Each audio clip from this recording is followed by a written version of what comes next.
Sunday. Adios. College football in high definition is presented by Vizio. The Citrus Bowl in Orlando, Florida has seen the MEAC dominate this annual game against the SWAC, holding a 4-1 edge in the series. Can the SWAC get back on the winning track in the 6th edition of the MEAC SWAC Challenge? We'll see as Delaware State takes on Southern University next.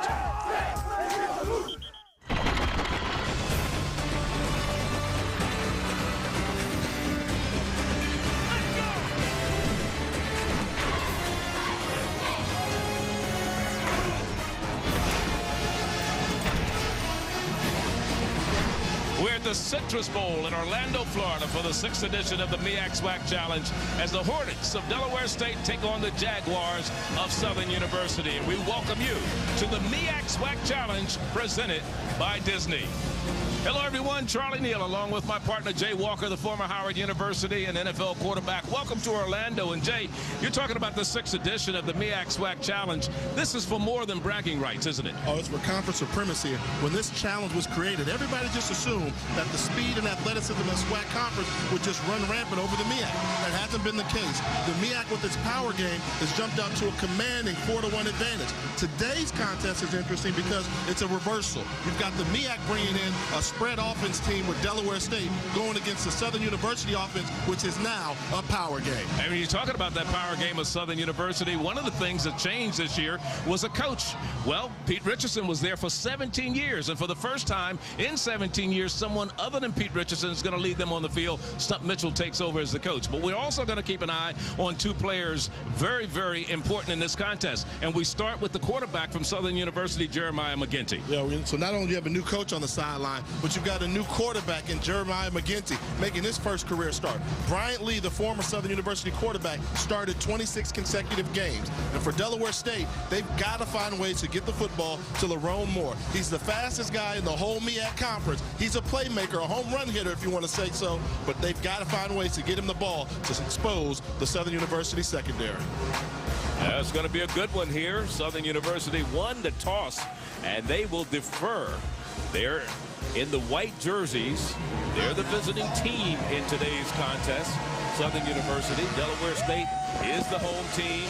They're in their red jerseys with white letters. And there's Stump Mitchell. 21 years in the National Football League, 10 years as a player, 11 years as a coach, most recently with Jim Zorn and the Redskins from Washington, D.C. And there's another young man who's got NFL ties. 7th season is the head man in Dover, Delaware, Delaware State. We're talking about Al Levan. Southern University will kick off. William Griswold is the kicker. He's a freshman from Tampa, Florida, right down the road from where we are. Here he is, number 1, Lerone Moore. We talked about his speed, Jay. He's going to be one of the men deep to receive this opening kickoff for the 6th edition of the MEAC SWAC Challenge. A short kick comes down at the 16-yard line, and coming up the field is Moore, and out to the 33-yard line. Delaware State, an 18-yard return. The Delaware State quarterback is Anthony Glaude. He's been around for a couple of years. 2010 preseason All-MEAC second-team selection. You see what he did a year ago. 143.8 yards passing per game. There he is. He's out of Winslow Township High in Sicklerville, New Jersey.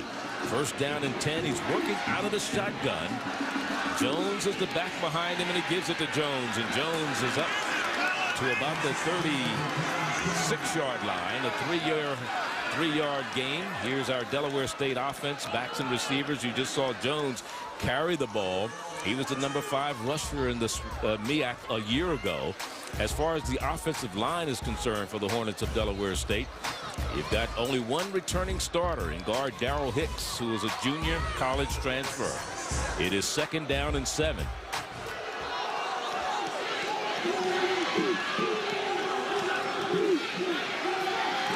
Jones again gets to carry, and Jones powers his way close to a first down.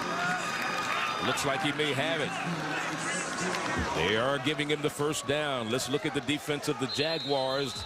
Up front, Jordan Miller and Casey Narcisse are returning starters, while the linebackers are led by Corey Ray, who calls all the defensive plays. In the secondary, Jason House led the nation last year in all of the FCS with 10 interceptions. First down and 10. Delaware State, all running plays so far. Jones is quite a story in himself. Here's the first pass out in the flat to Moore. Moore still on his feet and up across midfield down to the, they're going to mark him right at the 50-yard line is where he stepped out of bounds or was knocked out of bounds. So a gain of about 7 on the play. It'll be second down and 3. And you mentioned that was the first passing play. Delaware State had success running the football. Southern tried to make an adjustment. They added one more guy in the box. And you've got a spread offense. The running pass combinations are all determined by how many guys are within 5 yards of the line of scrimmage. Southern went with the 7-man box. Delaware State said, that's fine. We'll go ahead and throw the extended handoff to our wide receiver on the outside. At midfield, Delaware State, the opening drive. We're just getting underway here. And here again, there's Jones. Big gain inside the 30. Still on his feet and finally dropped at the 26-yard line.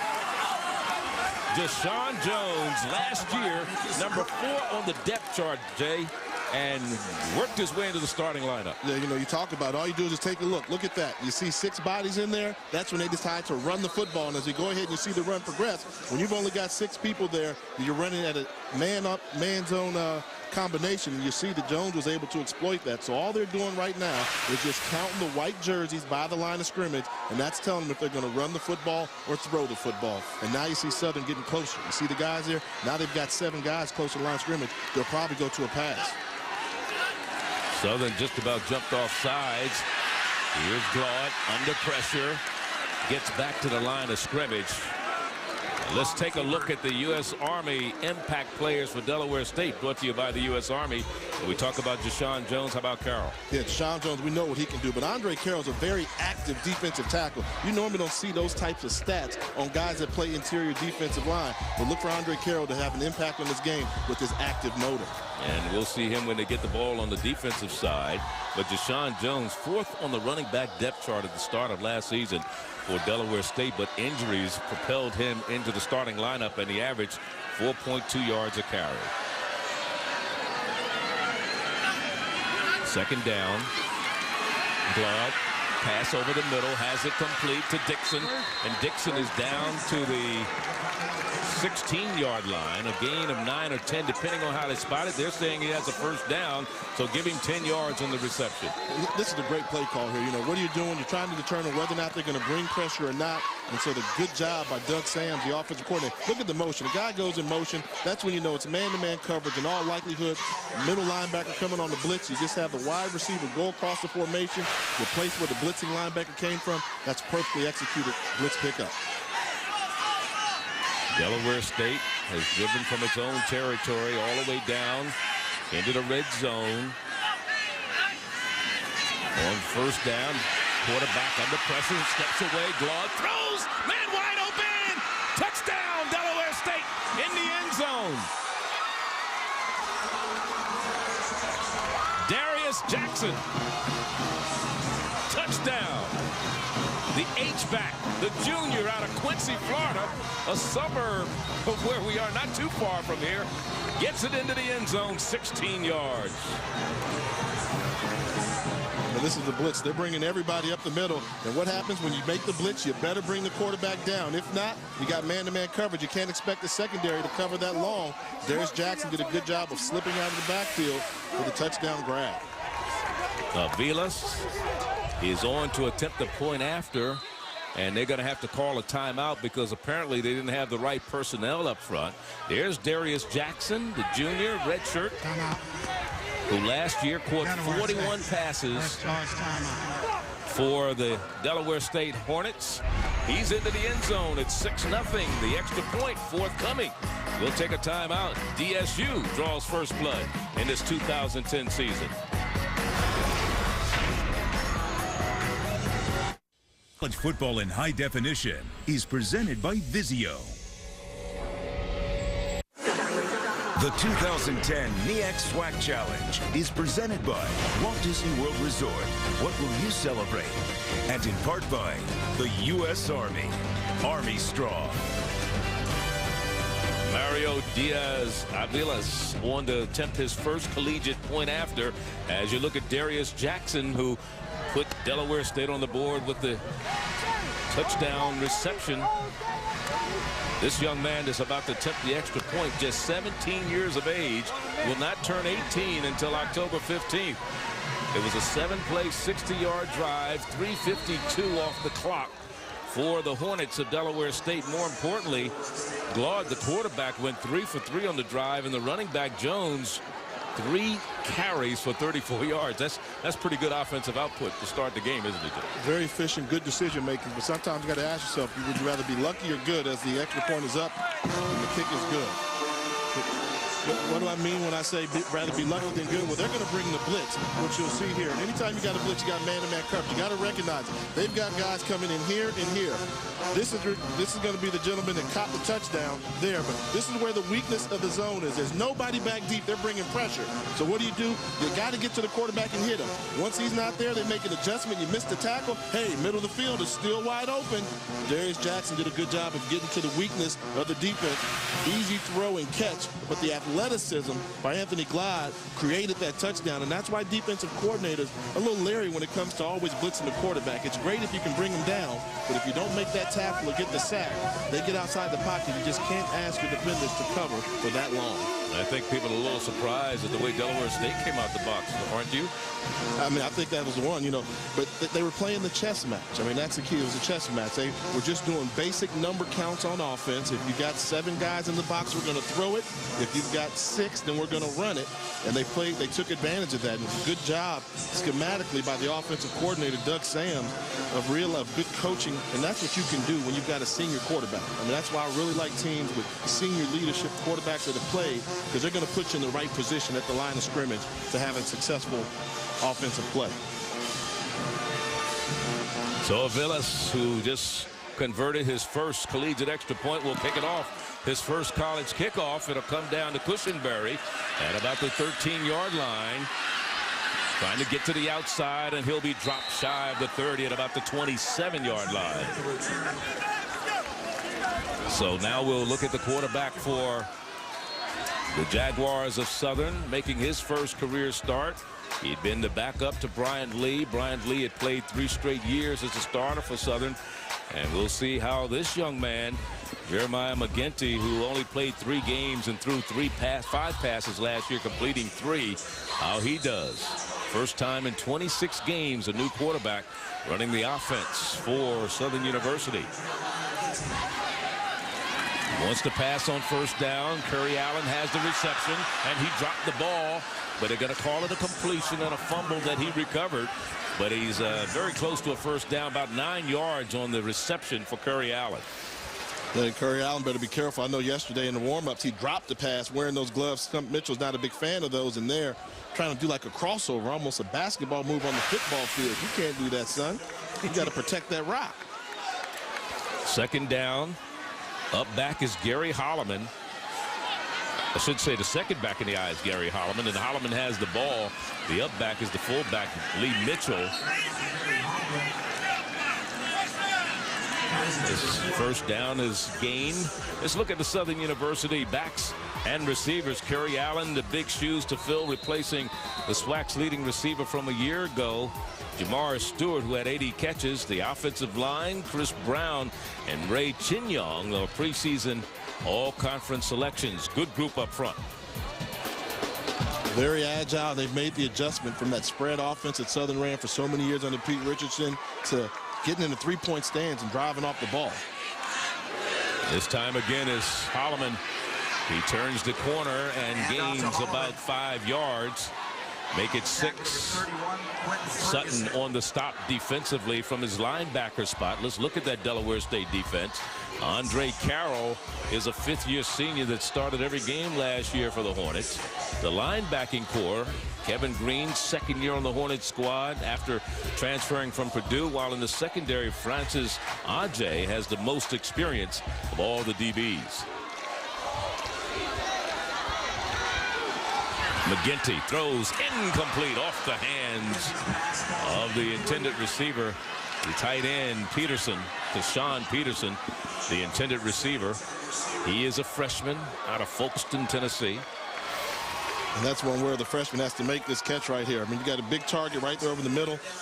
Just didn't expect it. Line of vision was objective for a little while. He sat there and linebacker popped him anyway. That's why you got to catch the ball. They're going to hit you anyway.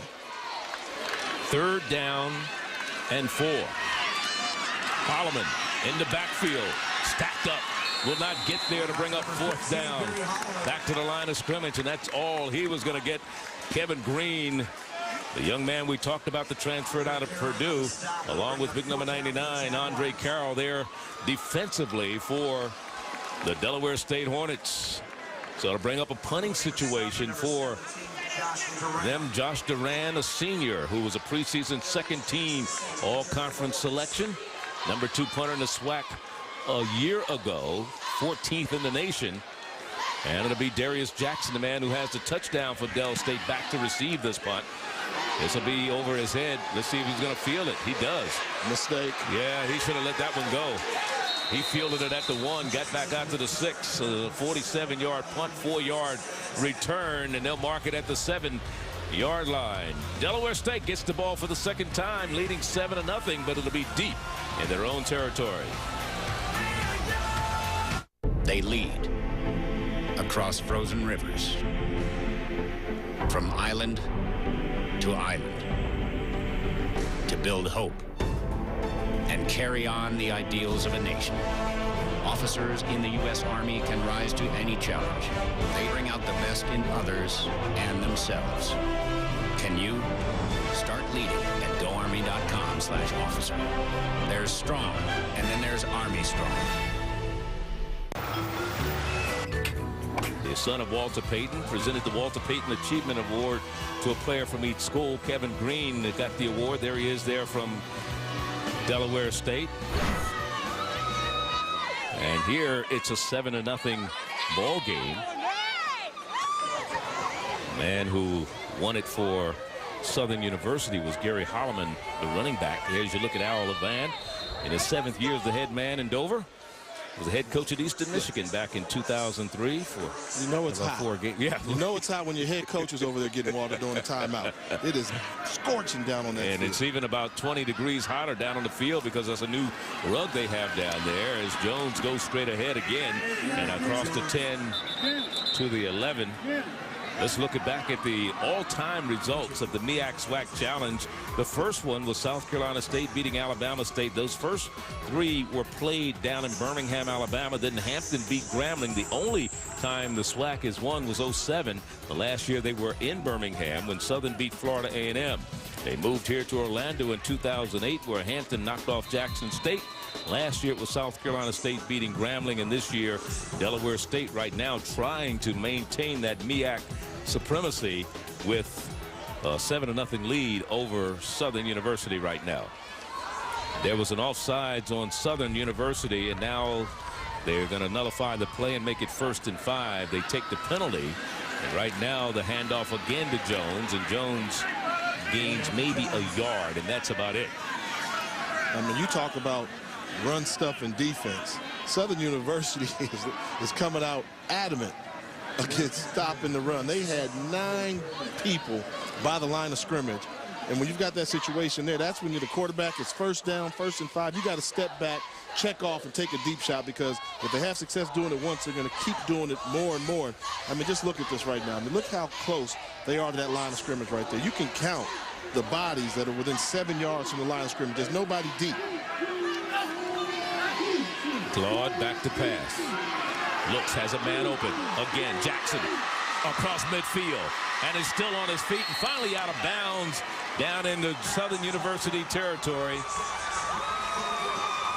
Darius Jackson, 2 big catches for him. This one good for 47 yards. Yeah, this is just a matchup. What you're going to see there, you get the blitz coming, you know it's coming. Quick double move right there, and you've got the matchup that you want right there. Darius Jackson, your go-to wide receiver, against the free safety in Jason House. House is a safety. He's not used to covering, playing man-to-man coverage from that close to the line of scrimmage. So good exploitation. House did a good job of recovering and not falling for the move there at the end, but that's something now. It's too late, huh? It's too late. And once you get hit like that, I guarantee you this, you won't see those 9 or 10 men by the line of scrimmage this time around. They better back up. Yeah, 47 yards on that catch and run. Jones off the right side, and he is hit immediately. Coming up to make the stop defensively for Delaware, for Southern University, was Hassani Alford. Now let's look at the U.S. Army impact players for Southern University. Curry Allen, we already talked about him, and we just recently talked about Jason House kind of getting beat on that last play. Yeah, he did. I mean, free safety exposing a one-on-one matchup, but make no doubt about it, Jason House is a film junkie. He's a guy that knows the opposing offense like the back of his hand, so he'll make some adjustments, and don't look for him to get beat too often in this football game. So it is 2nd down and 9. Very aggressive. They're coming out with a blitz again, Charlie. But it's almost intercepted off the hands of Cook. Demetrius Cook right there had a chance at an INT. A sophomore from Spring Hill, Louisiana, but played mostly special teams a year ago. Just couldn't hold on. Ooh, I mean, just imagine if this is a better throw, that's a touchdown, and then the defensive back doesn't come away with the interception there. And that's one where, if you're Anthony Glod, you just got to get that ball down. He would have walked into the end zone, middle of the field, wide open. You've got a slant pattern called, man-to-man coverage there. You just got to pitch it and catch it, but it's always the easy ones that you end up missing, Charlie. That was the first incompletion for Glod today. Middle of the field is open again. I mean, they are being overly aggressive on defense at Southern. And wide open is Darius Jackson. He just can't get there. They were looking for him downfield again. And I'll tell you, he is being covered down there by Demetric Rogers, number 1.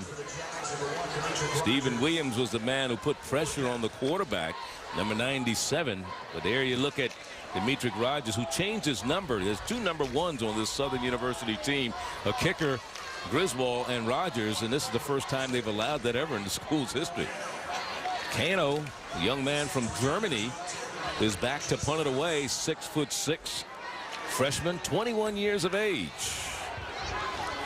Jason House is back to receive for Southern University. And it goes into the end zone.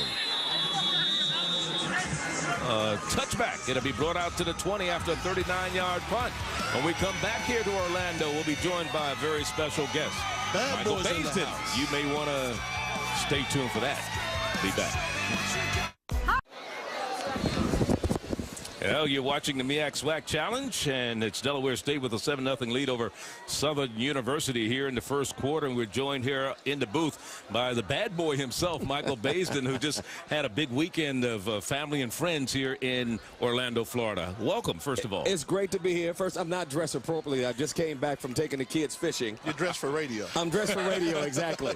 But we had a great time. But you don't have a face for radio. Thank you very much. I'm glad to hear that. And I don't care how bad you are. I want you to know something. This is my house. Okay, this is my house. You ain't that bad. This is great to be here, man. It's warm outside, but the people have come out for the game. It's great to see you guys, get a chance to see you in person. And, of course, hang out with the kids. We've been here all weekend with Disney, with the Michael Baisden Family and Friends weekend. We had a great time, man. I mean, one thing I know about your show, you're more than just a radio show. I mean, you guys obviously get behind some of the social issues out there. Your work in Louisiana was phenomenal. What's next on the agenda?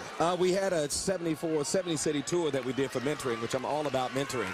And we did 64 cities. We're going to finish up the other 6 in September. So get out here and start mentoring these kids and make a difference in our community. Well, you didn't bring your partner in crime with you to the Yes, booth, huh? George is out there. You know, I didn't know you all were ready for George, but George is out there hanging out. I can hang, but I don't know if everybody else can hang with George. What's wrong with George? Oh, George is a great guy, man. He's here with his son and his friends as well. Some people would say he's mean. I think he's funny. George is funny. He's hysterical, man. So thank you all for having me. I appreciate it. Well, Michael Basin, the bad boy, glad you could join us here. Enjoy the game. Absolutely. You got a team you're rooting for? Of course, you've got to be neutral. I know that. Exactly. You need listeners, right? Whatever team has the biggest mentoring program, that's the team that I'm That's for. what you want. Okay. Absolutely. All right, we got a personal foul, and it goes against Southern University. That penalty is going to be declined after no gain on the play, and it'll be maybe a yard or two on the play. It'll be 2nd down and 8. But, Michael, we'd like to thank you. Thank you for so stopping much. by. Continued success with you. Thank you, sir. I appreciate it. Make sure you come and tell me who you think won the battle of the bands. You know, that's what I'm going to trust my music that's guy going to be for. hot right there. I can do the that football. for you. You let me know what's going on Absolutely. with the sound. Thank you, gentlemen. All righty. All right, Michael. It is 2nd down and 8 for the Jaguars of Southern University. McGinty going back to pass, in and out of the hands, across the middle, not being able to hold on for Southern University is Cushenberry. Number 2 there. And that's one thing about it. I mean, when you talk about getting the ball to people in space, Cushenberry is the fastest Jaguar, and you got to think if he can make that catch, if Delaware State would have anybody that can catch him. McGinty does a good job of reading and recognizing, throwing off his back leg, accurate ball, hit him in stride, and oh. Yeah, Corey Cushenberry, redshirt senior, started his college career at West Virginia Tech. Last year, 9 receptions, just didn't hold on that time. Could have given him a 1st down. It's 3rd down. Again, the throw into the flat, and it's caught this time by Hawkins. Charlie Hawkins, the sophomore from New Orleans, and St. Aug High, gain of 11 and enough for Jaguar 1st down. Well, let's say this about the Southern offense. I think the biggest concern was, hey, how are they going to adjust to having a quarterback underneath center for the first time in a decade? You know, I want to give credit to Jeremiah McGinty. I mean, he's had wide receivers drop balls, but he's made some excellent reads in terms of where to go with the football. And if the receivers can make the catches, they can do it. Now, are you going to start to continue to see the 240 yards passing per game? Probably not. But will you have more balance in terms of total offensive production? I think that's what Coach Mitchell and staff are looking for. Well, he wants to be able to establish the run game, because with a good running game, you can always pass the ball as Holloman gets to carry once again. Now, you sound surprised. I mean, what position does Stump Mitchell play? Running back. Now, do you think a running back is going to come out here and not have a 1,000-yard rusher? As a matter of fact, you know, his challenge to Gary Holloman was, hey, you should be able to rush for 2,000 yards a year. Well, that's what he wants. He came in with some high expectations. That is Stump Mitchell saying the goal not only was to gain 1,000 yards as far as a running back is concerned, but he said right out front he thought his team could go 12-0. And I'm sure all coaches want to go undefeated, but he believes his team can do it. He said they already have the SWAC championship ring as far as he's concerned, and somebody's got to take it from him. Boy, he's talking big, isn't he? I mean, I think you got to go into it and think you're going to continue to win. 30-second time. But there's such thing as realistic expectations, one, and then don't upset the folks when they're already there, you know, lying. I'm sure those folks in northern Louisiana are like 12-0. You better hope you win that game Thanksgiving weekend. Yeah, it's a timeout on the field. Don't forget tomorrow night, a huge top 10 matchup. Kellen Moore leads the 3rd-ranked Broncos against Ryan Williams and the 10th-ranked Virginia Tech Hokies. It's the All-State Kickoff in the Capitol as part of Dick's Sporting Goods Kickoff Week on ESPN Monday at 8 p.m. Eastern. Comes your way from FedEx Field in Landover, Maryland. College football available on TV, or online, or on your phone. Go to ESPN.com for more info. Big game, Jay. Oh, man, I mean, everything that you want, the excitement there. And, you know, for Boise State, hey, you got what you want. The top 5 ranking preseason. You don't have to chase anybody.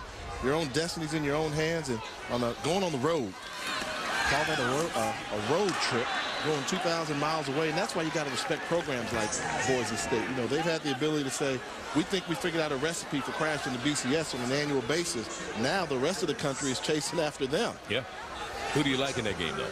Wow. I like Boise State. I mean, I think that the interesting fact's going to be is Virginia Tech can run the football. Right. You know, they've got not good, great running backs. And Boise won't see running backs of that caliber all year long, with no disrespect to the Rogers boy at Oregon State, who they'll see But how about Boise's quarterback, though? Oh, man, Cullen Moore, all he does is win. Yeah. Win. All he does is win. Third down now for Southern. Looking to put some points on the board. There's a little screen to Holloman on the near side. Holloman makes a good move across the 40, has the first down, close to the midfield stripe and drop right at about the 48-yard line by Lewis. Byron Lewis, 15-yard gain. Good timing, and I like the timing. You see him go here, take his time, and once you do that, the key thing you got to do is you got to go in hard, then come back out. Good job there of setting up the line and allowing him to get the extra yardage. So often, you get the running backs, they get in such a hurry, they just sprint past the lineman. Look at him, set him up. Little dip move to the inside, then get back outside. That's good timing on the screen call. And one of the people that was out there blocking was the center, Chin Young. Ray Chin Young, the preseason first team all-conference selection. Here's a draw play this time. And this time it's Nzikwe on the carry. First time he's run the ball today. Sylvester Nzikwe, a redshirt freshman sophomore out of Seattle, Washington.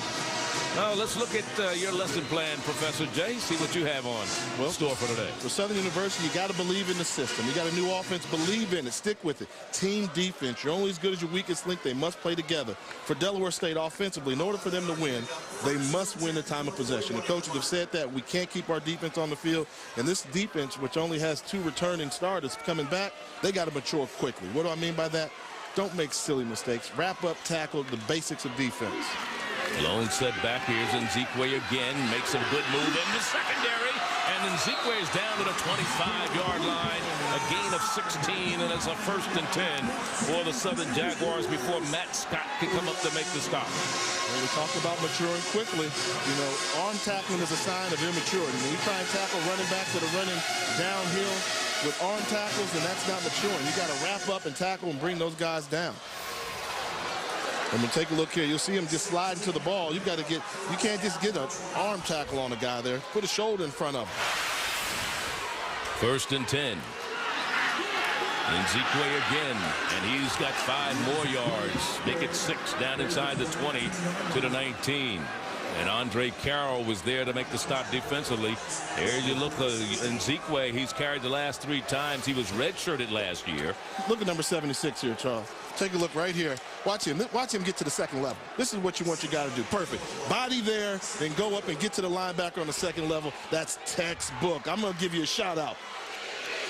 Taylor Jones, that's how you get it done right there. You see that? I mean, you see how he rubbed the one guy. And he's a freshman. And then got up to the 2nd level. Yeah. That's true freshman. Not easy to do. Taylor Jones, true freshman, 10th player of the drive now for the Jaguars of Southern. This drive started at their own 20. Nzikwe again on the carries is Holloman. Holloman's back in the lineup. One thing about Holloman, which is interesting, when I talked to the coaching staff, I said, how is he as a running back? I mean, does he really like to run? You're telling me how great he is, but, you know, he's a former quarterback. You know, and I'm a former quarterback. And one thing about quarterbacks, we like to run, but we don't want to get hit every play. There's a reason we play the position. And Coach Mitchell said, you know, the toughness is not the issue. He's got the size and the frame. The only thing we have to work on is his pass protection. He's so used to being protected. Now he's the protector. Right. So he doesn't know how to go out there and attack those guys that are coming to hit his quarterback. But he said he's willing to work hard, and he's getting better every day. Last year, he was 4th in the conference in scoring touchdowns with 8, splitting time with 3. And now we've got some confusion in the backfield as Cushenberry goes into the backfield. They got a delay of game. 3rd down. And so it'll bring up a 3rd down and about 7 as opposed to 3rd down and 3. That's what we call that a mental error. Yeah. You know, because when you've got timeouts and you're already in the red zone and you're looking at 3rd and 1, 3rd and 2, you don't take the delay of game. You call the timeout. That way you still get to keep your field position. But in that case there, you know, that's one that you just can't allow to happen. That comes from just lack of being in football games, lack of understanding. You can't do that in practice. That's stuff you got to learn from game field experience. So it'll bring up a 3rd down and 7 for the Southern University Jaguars. After the delay of game penalty, now they have Holloman as the lone setback behind McGinty. McGinty under a little pressure, rolls out to the right, Now he throws and has it complete, and should be enough for a first down, as the reception was made for Southern University by Richard Wilson out of Monroe, Louisiana. Number 80.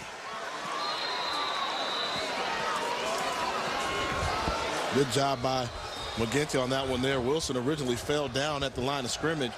McGinty bought some extra time by scrambling to the right side, allowing his wide receiver a chance to get back up, separate, and get the first down. Well, that's going to be the end of the first quarter here in Orlando, Florida, the 6th edition of the MEAC SWAC Challenge. Now only one score, and that was Delaware State, 7-0. That's what they lead it. But the Jaguars are threatening. They have a 1st and 10 in the red zone. We'll be talking to a Hall of Famer, Mel Blunt, when we return. Stay with us. The NASCAR Sport. 7-0 Delaware State over Southern University in the 6th edition of the MEAC SWAC Challenge presented by Disney. And we're joined here in the booth by Mel Blunt. Only 24 players from historically black colleges and universities in the NFL Hall of Fame. This is one of them. Mel Blunt, a product of Southern University. I'm not too proud. I need you to sign this. Sign this. First of all, sign my board. And then we can talk some football here now. Charlie, you always tease me about being a big quarterback. Right. All right. This is what you get when you get to the NFL. Big defensive back. You get big defensive backs. So, I mean, how was it able to play the game at your size and still have the ability to make it to the Hall of Fame? Well, I think the thing was we had great athletes. We had good pass rush in our front four. And then having speed and having the athleticism to go out and do the job. You know, when you get in the NFL, everybody can play. So it's just a matter of what level you take your game to. And I had a great supporting cast of players and coaches, and all that's a part of it. Holloman on the carry down inside the 10 to the 9-yard line. That was a first down play. He gains about 3 yards on the play to bring up 2nd down and 7. And of course, you're a product of the SWAC, Southern University. Talk about what you got out of being at Southern University and how it helped you in your career in the NFL. Well, the one thing I understood what it was to work hard, and really we couldn't afford to fail. I mean, we came through the civil rights movement, being at an all-black college, and really playing with a chip on your shoulder, feeling like that, you know, they didn't think you were good enough to play at a major white university. But I think the whole thing about black college football is just the experience, just not just on the field, but off the field, in the classroom, and it's a great experience. I have my whole family here. My boys, I have 3 boys, and I want them to experience this because I would like to see them wind up at a historical black college. And you still have that big ranch that you turned loose on in Pittsburgh, right? Yeah, we have a lot of kids there. We have a 300-and-some acre farm there, and the kids, we take inner city kids, and we house them out there. We work with them, and we just try to plant seeds, man, and let them know that there's a lot out there you can do. There's no excuse for not being successful, but you got to work at it. Nothing comes easy. You know, obviously being an alumnus of Southern University as your alma mater, scores a touchdown, that's got to put a smile on your face. Why are you smiling? Why are you smiling? You're in the booth. You got to stay neutral. That was Javon Jordan, the tight end, the reserve tight end, and he makes his first collegiate reception, and he makes it a big one. A touchdown reception. What happened here, Mel? Well, just quarterback had time. Looked like there could have been some confusion in the secondary, and the guy went up and made a play on the ball, and that's really what it's about. It's about the will to compete, and we're glad to be able to get in end zone. Southern started a little bit slow. I was a little concerned, so hopefully this could be a springboard to get some momentum and go ahead and play. Here's Jeremiah McGinty with his first collegiate touchdown after being a backup to Brian Lee last year, and he gets it to another young man, a new person. No, that's got to hurt you. They're playing cover 2 down in the end zone. Red 2. What's the weakness of red 2? Well, the linebacker has to run with the tight end, and as you saw right there, he got the ball up and over. Linebacker was a little bit slow getting out of there, and he was able to get it in there. Yeah, see, so we'll blame the safeties, but that's what a Hall of Famer knows, that realistically it was the linebacker's fault because they gave him a clean release down the middle of the field, made the safeties look bad. Yeah, you got to jam and slow them up at the line of scrimmage, and then the linebacker has to run with them and make it hard to make that throw. Well, you know that too. That was a 14-play, 80-yard drive that used up 6:35 off the clock. That was a pretty good drive by the Jaguars of Southern, who were down 7-0 in this ball game.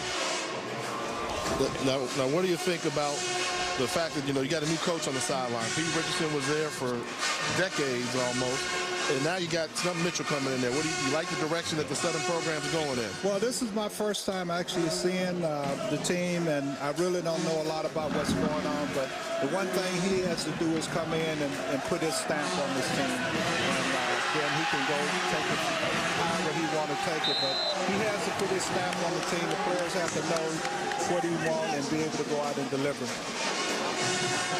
Well, they had the Legends reception, Mel, on Saturday at Disney's Contemporary Hotel, honoring individuals who graduated from HBCUs. Here's Robert Brazil. You know him very well, former NFL linebacker, 7-time Pro Bowler. There's Doug Williams, Super Bowl 22 MVP. And there, of course, Mel Blount, 5-time Pro Bowl selection, 4 Super Bowl titles. Do you have any more fingers for those rings? No. Well, let me just say last night was a tremendous honor. I think anytime you're recognized by your colleagues and by your school, it's a great thing, especially the SWAC. So we're very proud. Well, we're all tied up here at 7. Thank you very much, Mel, for coming by and spending some time with us. I know you want to go back and enjoy the game as we see the running back Rousseau come in and try to gain some yards for the Delaware State Hornets. It's all tied at 7 apiece here in Orlando. And we thank again Mel Blount. Always a pleasure seeing him. He looks like he could still play, doesn't he? Oh, thanks, guys. Good to see you. He's in shape, great shape, and man, talk about a big quarterback, big DB. Thank you, Pleasure to meet you. And of course, I think John, our producer, is like, don't let him leave yet. We need his autograph. We need his autograph. It is 2nd down. We'll call it 9 for Delaware State. From the shotgun, they work Rousseau again on the carry, and the defense is stiffened. He loses a yard on this one. So Rousseau, the sophomore out of Philadelphia, Pennsylvania, has come in on a couple of plays running the ball, but has nowhere to go because of the stingy defense of the Jaguars of Southern University. Andre Coleman leading the charge. There's Mr. Rousseau going off the field right now.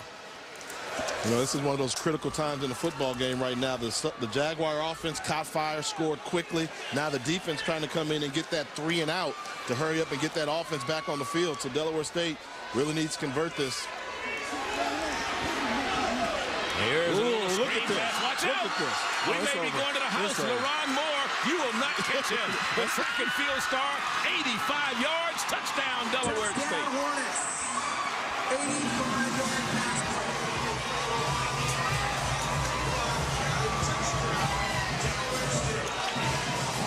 Second touchdown pass of the day for Mr. Glaude. One to Jackson for 16 yards. This one covering 85 yards. 80 of it was after the catch. Yeah, just a wide receiver screen. This is by design. And once you get the ball to the fastest man in the conference on the field, in the middle of the field with nothing but daylight, oh, you can cancel Christmas. It's over. Touchdown, Hornets. I am amazed that Southern University continues to play so much zero coverage against Delaware State. They go for the 2-point conversion, or, well, there must have been a block snap. They were trying to get it into the end zone, and there's the kicker, the freshman. He's a little shaken up, the 17-year-old young man. He's the field goal kicker, and he's hobbling a little bit. And the holder there was LaRon Moore, who scored the touchdown. He bobbled that snap there and then did a forward lateral once he was going down, and more importantly, that's not a good sign when your kicker's getting carried off the field, because it looks like he's done something to his right leg.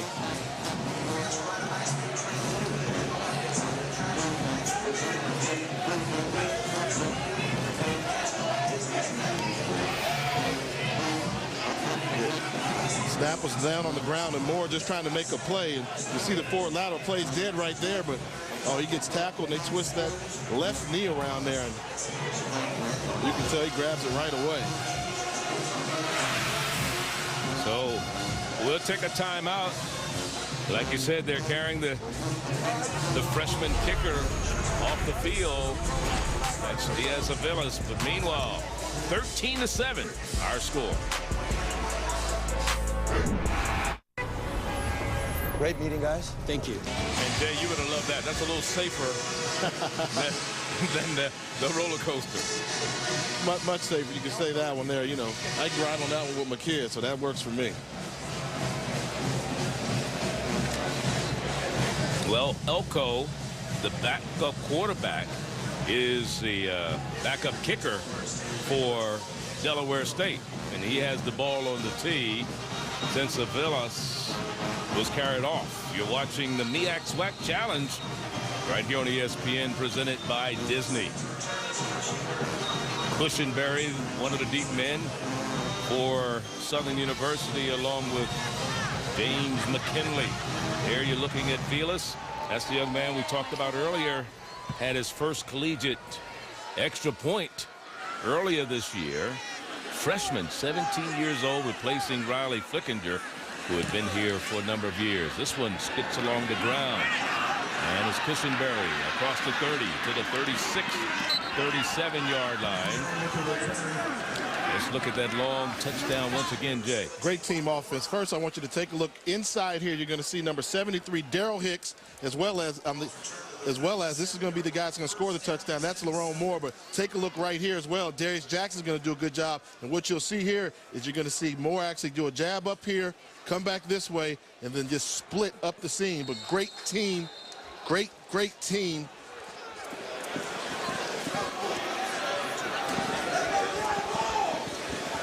Great team offense going up there, getting those blocks downfield. Moore just walking to the end zone untouched.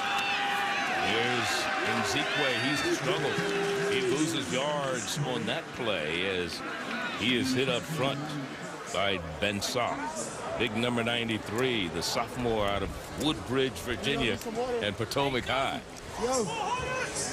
Loss of yards. It'll be 2nd down and 11. And you remember before that long touchdown, remember how loud the stadium was getting? All the Southern folks started getting into it. 3rd and 10. Looks like Delaware State was going to go with a 3 and out. The offense is going to get on the field and explode. Now they come back out kind of quiet, kind of flat. Momentum changer. Here's McGinty on 2nd down. This one behind the intended receiver. That was Evans, LaQuentin Evans there.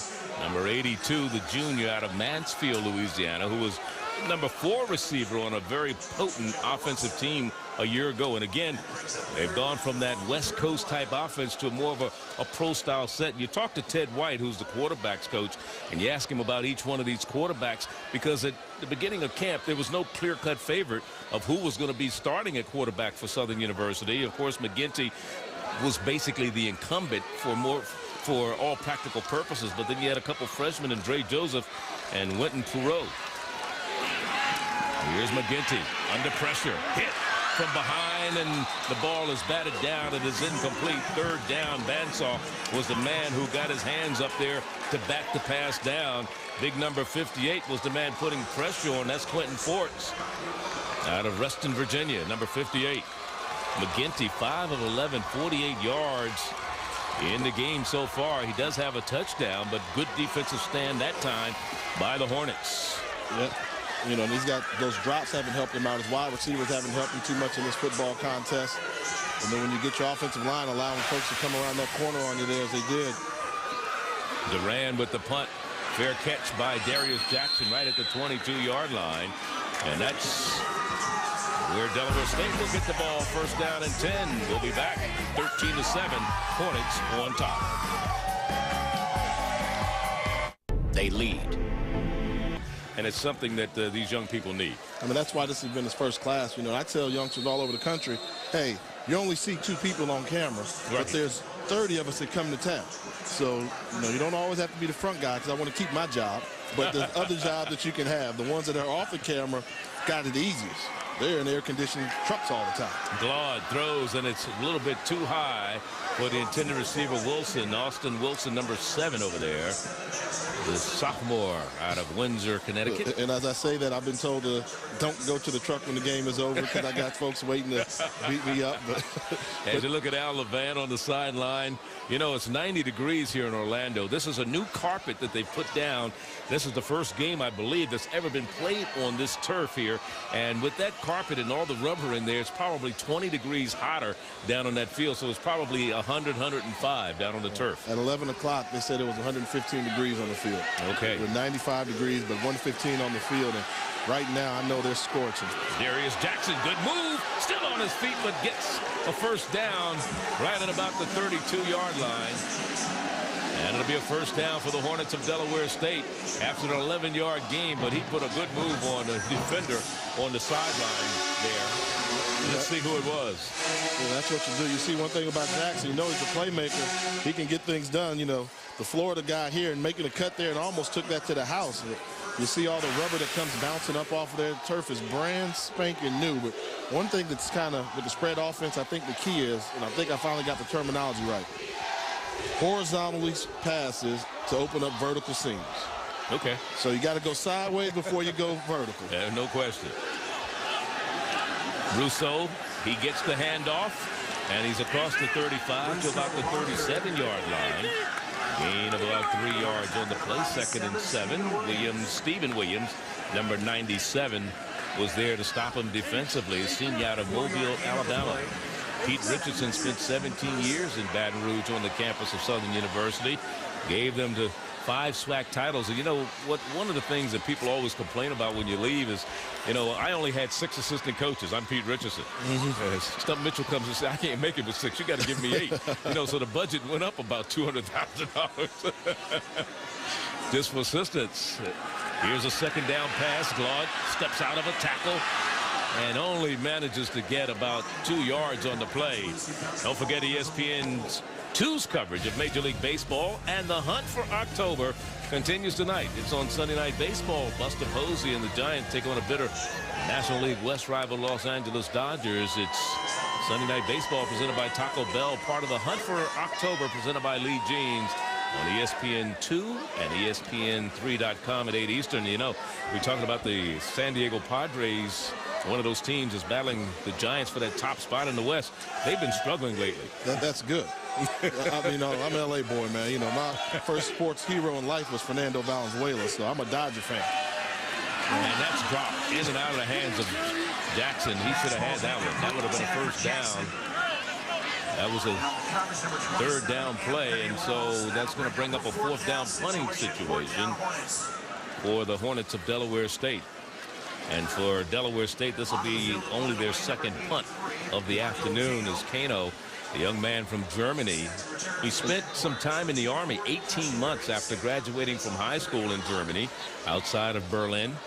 And this is his first year coming to the United States, though, although he told me yesterday he's been speaking English since the 3rd grade. Well, I hope he can understand angle punt, because you don't want to kick the ball to Cushenberry and get him a running start. Because with his speed, he can really hurt you. Fair catch called for by Cushenberry and made at the 25-yard line after a 36-yard punt. You won't make a living punting the ball right down the middle of the field in today's college football game. There's a timeout on the field, 9:05 the time remaining, a 6-point game, and Delaware State has the lead. Walt Disney World Resort is proud to motivate and empower our youth as they begin their journey to a future full of endless possibilities. Disney's Dreamers Academy with Steve Harvey and Essence Magazine is an immersive program that inspires and fuels the dreams of high school students. Every year, 100 students from around the U.S. participate in life-enriching workshops, motivational talks, and all the fun the Disney parks have to offer. Disney's Dreamers Academy helps students get a jump start on making dreams come true. Are things different now that I'm not crushing quarterbacks every Sunday? Yeah, a little bit. Thanks, Mike. But I'm still Michael Strahan, so I love Dr. Pepper. The taste of these 23 flavors can never be equaled, like me. I got it. Thanks. Mike? Hey. What, man? Come on, Mike, man. Nice hit. There's nothing like a pepper. Trust me. I've sent people to the doctor. With the new Build Your Own Omelet from Denny's, you can choose from 19 different ingredients and become your own omelet architect. And starting at just $4.99, well, it may be the most affordable omelet architecture program in the country. Hi, I'm Reese Davis. This year, there's a new award for supremacy in college sports as schools, student athletes, and fans join the quest for ultimate bragging rights. The Capital One Cup will be awarded to the best Division I men's and women's athletics programs for their on-field performance throughout the year. Schools will earn points based on their team's finishes in NCAA Division I championships and final official coaches polls. The journey for the Capital One Cup begins this fall. To learn more, go to CapitalOneCup.com. With the new Build Your Own Omelet from Denny's, you can choose from 19 different ingredients and become your own omelet architect. And starting at just $4.99, well, it may be the most affordable omelet architecture program in the country. Rising high above the horizon of Disney's Animal Kingdom Park, Expedition Everest is the peak of Disney thrills. Hop aboard a rickety old train and you're on your way to a high-altitude, high-speed adventure. You'll zip in and out of caverns, and then it's on to the dark lair of the guardian of the mountain, the snarling Yeti, who sees travelers more like trespassers. Now, you could have written on that. No, because you described it as rickety old train. Well, it's safe. First down and 10, Southern University trailing by 6 here. Ryan McGinty has gone all the way, starting his first collegiate game at quarterback. Bryant Lee was here for 26 straight games before this year's. Holloman goes off the left side, brought down from behind. Good tackle defensively by George Bansaw, the sophomore from Woodbridge, Virginia. No gain on the play. Some notable alumni for Southern University. Of course, we spoke to Mel Blunt recently. Just a few moments ago, Lou Brock, the 6-time Major League Baseball All-Star. Avery Johnson, former Dallas Mavericks, now New Jersey Nets head coach. And, of course, Ricky Weeks, now second baseman with the Milwaukee Brewers. I got to mention one of my teammates. Go ahead. Maurice Hurst went to Southern University. First guy ever brought me some fried turkey. Aeneas when we Williams. played with the Patriots. Aeneas Williams. And one of my partners in the Maryland State Legislature, Delegate Michael Vaughn. Okay. Timeout. Now Southern University calls a timeout. You look at Stump Mitchell, and we talked about the fact that he has brought, in addition to changing the offense around from a pro set type offense, he's brought some discipline, he thinks, to the program. Yeah, that was the key. I mean, he said it's a shame for scholarship athletes to go to practice but not go to class. And he didn't take that and got him up at 5:30 in the morning to instill that discipline. But I think now's a crucial time. You know, you take a look at what they were doing last year with all these offensive stars that they had that were doing the thing. Bryant Lee, quarterback, just throwing. Jamar Stewart, all these people there. They could get things done offensively, but now's when you test your belief. You know, I talked about the key to the game, believe in the system. You're coming in here, you've only got 7 points in this football game.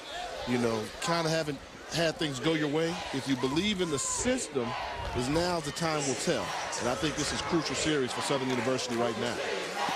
That was Wenton Puro, the number 3 quarterback, crapping up. A flag is down. The pass is thrown. It's incomplete. Jordan was one of the men, and then it was Allen who had a chance. This is only the 3rd penalty I think we've seen in the ballgame. The officiating crew has done a good job. Eddie Kelly is our referee. Illegal motion against the offense is the preliminary indication. This is a Southwestern Athletic Conference crew. They're to bring up, let's see if they're going to take the penalty on the incompleted pass. Illegal shift. Number 13 on the offense. Penalties. 3rd down. So they refused it. So it'll bring up a 3rd down and 10. So let's see. 4 of 6. And 3rd down conversion today for the Jaguars of Southern. And they convert here. Here's a draw play. And here's Holloman. And he has the 1st down. Or was that Nzikwe? Nzikwe. Beg the pardon on the carry. And he picks up some valuable yards. 13 on the run. number 33. And I hope people understand football there. I mean, that's why you've got to understand the football, because, you know, from years ago, 3rd and 10, you know they were throwing the football. But now you come out there, you got a belief in your O-line, you believe in your running game, and you get the first down on the ground, which is something unique for the Jaguar offense. Now they bring in the fullback, Lee Mitchell, number 41, freshman out of Birmingham, Alabama. There you see Nzikwe. The offensive line getting ready. Almanza, number 78. And here trying to get around the corner to the right side. Here's the quarterback, McGinty, diving for the first down marker. Very close to it. We'll give him 10 yards on the carry. Let's see where they mark it. They are saying it's 1st and 10, Southern University. Reed Sanders finally in there. Make the stop. Yeah, that's a good job here. I mean, ball's on the ground, kicking around. Could have fell on it there, but he's a good enough athlete where he can grab it cleanly, field it, and just run to the outside. I mean, I will tell you, one thing about this staff, they really do like McGinty. They like his poise. They think he can do things very athletically on the edge, attacking the perimeter. He's got good running skills. I see why the coaches get excited about him. They think he's got a bright future ahead of him. 1st down and 10. Again, there's the running back Nzikwe.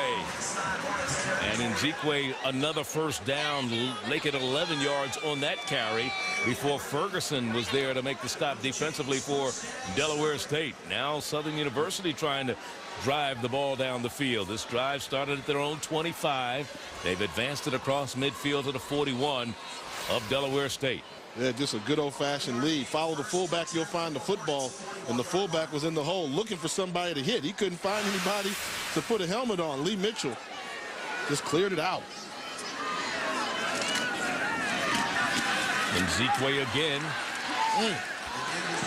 And they're getting a whole dose of Nzikwe right now, aren't they? They get some Nzikwe, but I found a new fan I like. I like number 41, Lee Mitchell, that fullback. Yeah, you always say when you get an I formation, find the fullback and you'll find the collision or the football. And anytime you're going to play fullback, you got to run around and like to hit people and just wear out linebackers. Take a look at him right there in the lead. He goes to the outside, and he's going to leave our screen, but whop, he floored somebody. Lone setback this time is Nzikwe. He steps out of one tackle, but he can't get away from anybody else. He was able to get finally, Harvey brought him down, but the first man who tried to make the tackle was Ian Viola, who they normally bring in. There he is, number 91, to come off the edge. Come off the edge and put pressure on that quarterback. He just comes off the edge with that pressure. Olu Ayambayoli. I practiced that all night. See, I shortened and abbreviated. Olusegun. I got permission to call him Olu yesterday. You don't want to say Olusegun, huh? Ian Viola. 3rd down. McGinty throws, complete, far side, and it's Hawkins on the reception, but he's going to be short, maybe a yard of the first down marker. Yeah, I think the pass bent. No, they're going to say it's 1st down. No. Yes, they did. Did they move the sticks? Wow. Yes, they did. They said it's 1st down. Watson was there. I thought if the pass had been down a little bit, it would have been no question. I mean, look at that. Good ISO. He's coming. He's coming. He is. Now, if that marker's on that yard line, where you see that hash right there. You saw where his foot went out, right? Yeah, but ooh. Well, they marked it at the same spot where his foot went out. No, they did not give him the 1st down. Yeah, okay. They did not give him the 1st down. But they moved the chains and moved them back.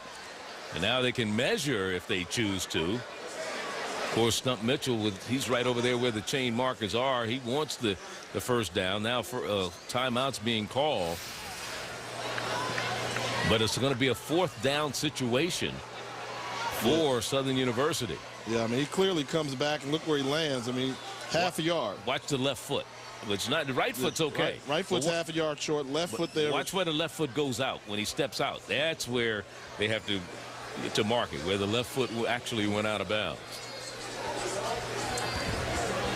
Tomorrow night, a huge top 10 matchup. Kellen Moore leads the 3rd-ranked Broncos against Ryan Williams and the 10th-ranked Hokies of Virginia Tech. The All-State kickoff in the Capitol. Part of Dick's Sporting Goods kickoff week on ESPN Monday at 8 p.m. Eastern. College football available on TV, online, and on your phone. Go to ESPN.com for more info. How about Tyrod Taylor? What do you think of that young man? I mean, clearly the offense goes as he goes. I mean, they've got great running backs, but if he can start playing well and improve on his performances, he can change the game all by himself. Just ask Nebraska what he did in the last minute last year in that game they had. I think, you know, he's going to be the key. He's got the potential to be the best dual-threat quarterback in the country. He's got the potential to be there, right up there along with Terrell Pryor and those guys that can be game changers all by themselves. It's just a matter of, can he put it all together? Yeah, I think the head linesman was a little premature in bringing those chains down, Richmond Williams. So now they're measuring, and you can see it is short by about a half a yard. So let's see what Stump Mitchell, is he going to gamble here? They're in pretty good field position on 4th down. McGinty 6 of 12 passing, 53 yards. But the way the young man in Zekwe and Holloman have been running the ball, I would think you go for it here. And you've got to tell your team, you know, hey, we're going to become a running football team. So the reason why you change your personality, so to speak, on offense is to say, hey, we're going to be a power team, then gaining a foot shouldn't be a problem. And Mitchell is the up back in the eye. Well, he's with a little fullback. We had movement somewhere. Now let's see who moved. Was it the defensive player, or was he drawn off sides? The line judge comes in quickly, Brad Rogers, and it's going to be against Delaware State.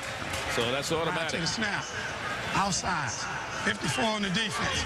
Result of the play, first down. So the defense jumps off sides for, here it is. Ooh, that was bang, bang. Number 58 gets off sides for Delaware State defensively. And that's Forts. Quentin Forts, the sophomore from Reston, Virginia. Keyshawn Peterson, the tight end from Southern, is like, yeah, right. That could have just as easily gone on him. 1st and 10 now after the penalty. Here's Nzikwe, dances inside, and Ayambilola comes up to make the stop, number 91. 3 yards on the gain, 2nd and 7. One thing we have not seen Southern do, and I anticipated them coming out doing some more bootlegs and play action, getting the quarterback outside the pocket. They've been able to set that up by having good running game. Now it's one of those times where you think you fake the run, roll the quarterback, and make a play. This is a team that averaged 179 yards rushing a year ago and 204 yards a game passing. The quarterback throws toward the end zone. At the 2-yard line, out of bounds is Peterson, the freshman tight end. Number 89. They've got a couple big tight ends. We saw Javon Jordan earlier with the touchdown at 6'6". And this is Sean Peterson. Yeah. Matt Scott's covering him down there, but he has the size. Look at this. I mean, ball was thrown perfectly. We talked early how they think he throws extremely well and accurate on the run. And all you need is 1 foot down in college. And big Mr. Keyshawn Peterson, the freshman from Folkestone, Georgia, came up with the reception. It is 1st and goal at the 2. Now a timeout being called, and this one will go against Southern. That's their last timeout. 4:03 here in the first half. Delaware State has 1 remaining. And that's a smart timeout there. When you get this close to the end zone, you don't want to have anybody jump off sides or line up in the wrong formation. Their yards are very tough to come by in the red zone. And, you know, one of the things I remember my offensive coach, my quarterback coach, Ray Sherman, used to always preach, if we got timeouts going into the locker room and we got a delay penalty call, then you did not manage the game well. No point in going to the locker room with timeouts available if you got any type of confusion on your offensive play call. Well, you saw McGinty go over to the sideline. He's been leading this offense, and we talked about him stepping into the role that was left vacant by Bryant Lee from a year ago. Don't forget, coming up at halftime, the State Farm halftime report, Saturday's college football recap, Southern and Delaware State's bands, plus first half highlights and stats. But, you know, you go back to his high school days as Jeremiah McGinty. He's used to pressure. In high school, Galena Park North Shore was a 5A powerhouse in Houston. The school stadium built in 2002. Cost him $20 million. You know, he won a state record 78 straight regular season games. So he's used to being in a winning situation. Yes. 11th play of the drive. They try to run it with Nzikwe, and he doesn't get there. Harvey there to make the stop. A 1-yard gain. That's it. Now, this is where it gets interesting, because when we came into this contest, our impact players were 2 defensive tackles. You know, and down here when you're backed up is when you expect your defensive tackles to earn the scholarship checks. And Andre Carroll is not where I would be running the ball right now. You know, he's too active, so he probably should attack the edge. No, Andre Carroll considered the best player on this Delaware State team. It is 2nd and goal. Nzikwe again, and he's in the end zone. Touchdown, Delaware State, following the block of the freshman Lee Mitchell, the fullback.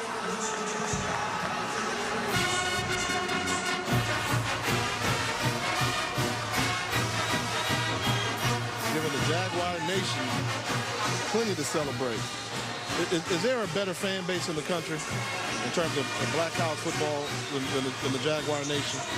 FAMU, that's pretty good. Do they travel as well as the Southern Jaguar Nation do? They used to, Jackson State. But Southern, yeah, you're right. It's hard to beat them. So the point after is good. A 1-point ball game. Southern University takes the lead with 3:24 to go here in the 2nd quarter. And that was a 75-yard drive, a 12-play variety that used up 5:41 off the clock. So 2 punts and 2 touchdowns for Southern University, 2 punts, 2 touchdowns for Delaware State. With the exception of the botched extra point, we'd have a tie ball game here. Yeah, let's take a look at the power. I want you to look at the center, Raymond Chinyoung. This is why he's an all-conference performer there. You'll see him right here in the middle of your screen. Just go there and just clear him out. Just pull through. You'll find him. You see him there, get a body on the body, lean through. Almost got a pancake on the goal line, man. That's hard to do.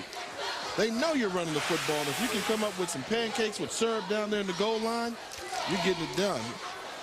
You got extra neck you got there? Well, yeah. You know, so interesting is the other night when they had the kids over at Disney.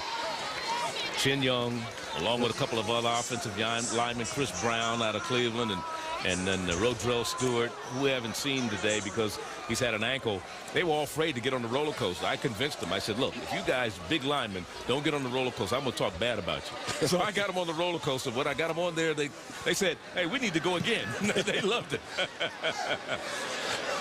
Moore at the 11. They got a wedge. Watch out. And he's out, still on his feet. LeRon Moore breaks the tackle. He's going to go all the way. Touchdown. 70, make that 89 yards. 89 yards for LeRon Moore. He's the track man, the senior from Northwestern High in Hyattsville, Maryland. I'm going to apologize to him. Yesterday in practice, I asked the coaches, is he a track guy playing football or a football player that runs track? He's a football player, Charlie. You run through arm tackles like that, keep the legs going, stiff arm there, and then turn on the jets. Let's not call him a track guy anymore, Charlie. He's a football player. He is, and now for the point after for Delaware State will be Nick Elko. Or are they going to use there's a botch snap again. They're having problems with the, this is true. Extra point. He's got a convoy. Is he going to set him up? Oh, they're going to set him up. There's no question he's set up. So now that one is returned for Southern University by Wells for 2 points. So all the hijinks you can want in this football game. First game of the season for both of these squads. And Wells runs it all the way back after the botch snap there for Delaware State.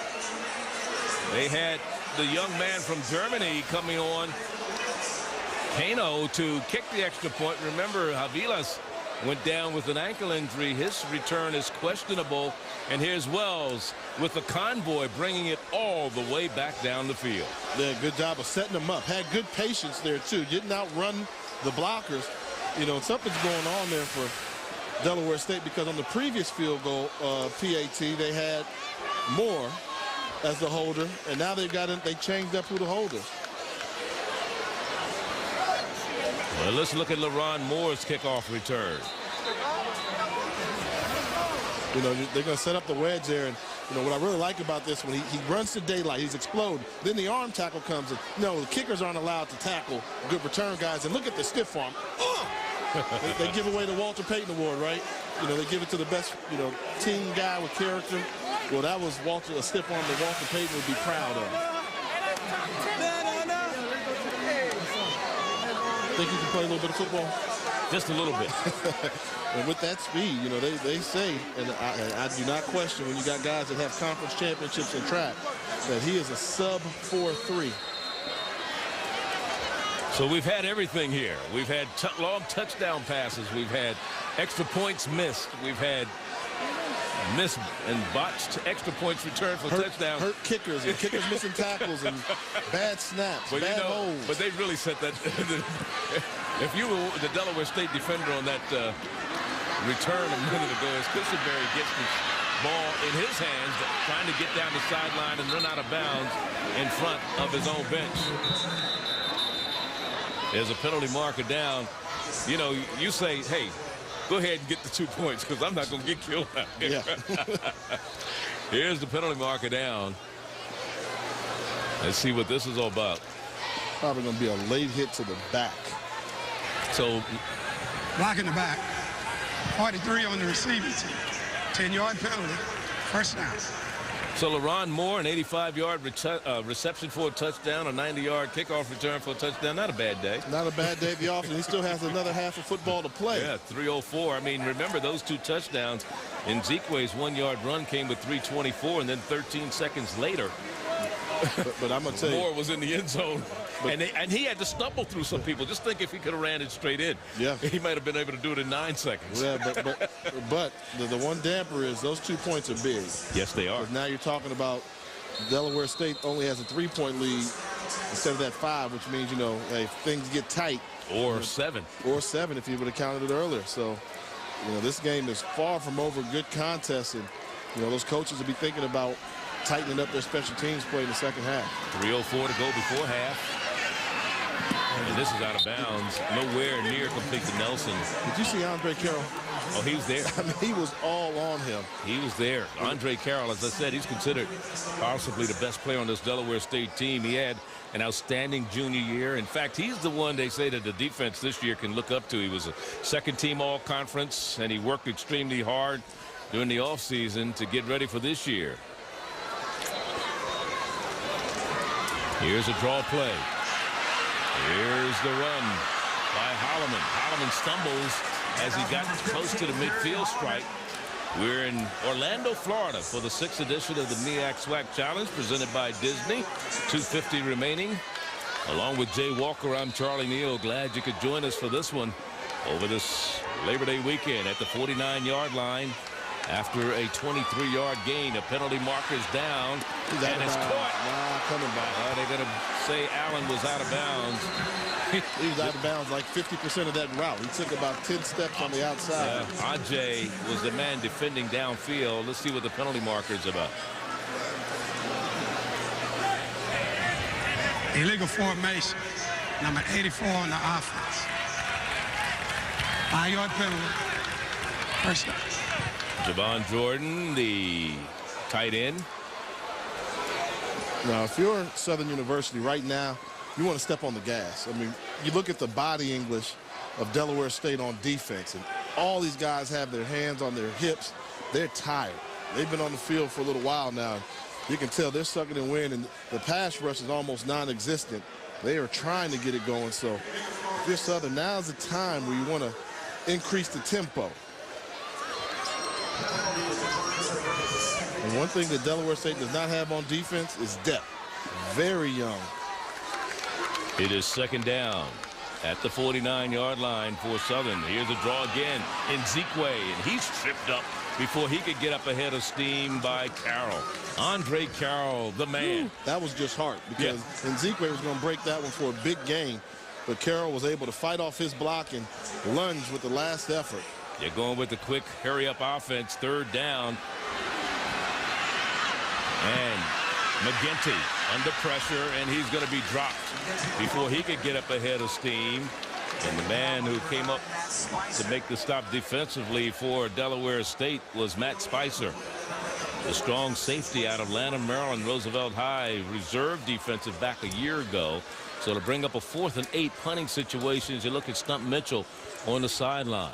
You know, one of the things that we talked about earlier, he said his team would go 12-0. Well, we know because of what he's been able to instill in this team in terms of confidence and discipline, even if they fall short, you know, and they beat a team like Grambling and Jackson, teams they haven't beaten for a while, they'll be all right. they'll love you. But, you know, I do say this. I think one of the interesting notes is, you know, and Pete Richardson, you know, I'm going to miss the gentleman. I don't think you'll find a more classy guy roaming the sidelines than Pete Richardson. And people take for granted his record against Grambling was something like 13-3 or something like that. That's phenomenal. So, those are some big shoes to try and fill. A minute 34 remaining before. Here is the punt by Duran. Fair catch being called for. This one's going to die in the end zone or not. Maybe it never touched the end zone. Good play by the coverage team for Southern University to keep that ball in the field of play. And it was marked at the 1-yard line. It was Marcus Doss who came up with it. Look at the face. Yeah, they're afraid. Look at the face. Yeah. Oh! Whoa, here we go. Will it go round in circles, huh? Yeah, you can try and look cool all you want to, but once that floor is taken from underneath you, your human instinct kicks in. And, you know, I always say this to everybody. This is a quality event, this MEAC SWAC Challenge. I mean, it is. You talk to all the coaches, and they say everything about it is first class. And this is an experience that these young men will take with them forever. A minute 24 before halftime. 19-16 ball game with Delaware State on top by 3. Their backs against the wall, and they just try to gain some running room and some breathing room with their back right at the end zone. A 6-yard gain on the run that time for the Hornets. As you look at Al Levan. Remember now, Southern has, neither team really has any timeouts remaining. Coach Levan, I mean, he's done a really good job at Delaware State. I mean, took the team to the postseason, their first playoff appearance 2 seasons ago, and stabilized that program. A lot of people don't realize, I mean, he's got a winning record. He over does. the course of the years in the MEAC conference. Hard to come into the MEAC and win right away, but he stabilized and advanced and won championships even. Glaude, the quarterback, has kept it on 2 straight runs and has come up and gotten the first down. How about that?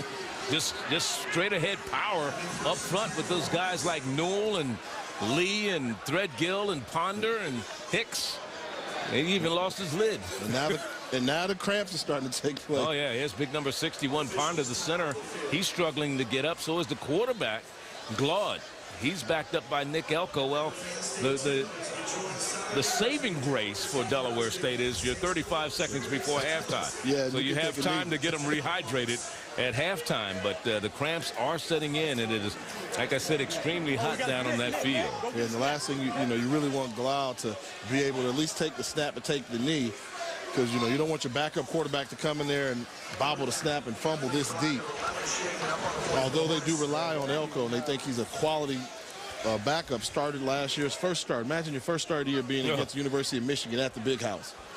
Hey, don't forget,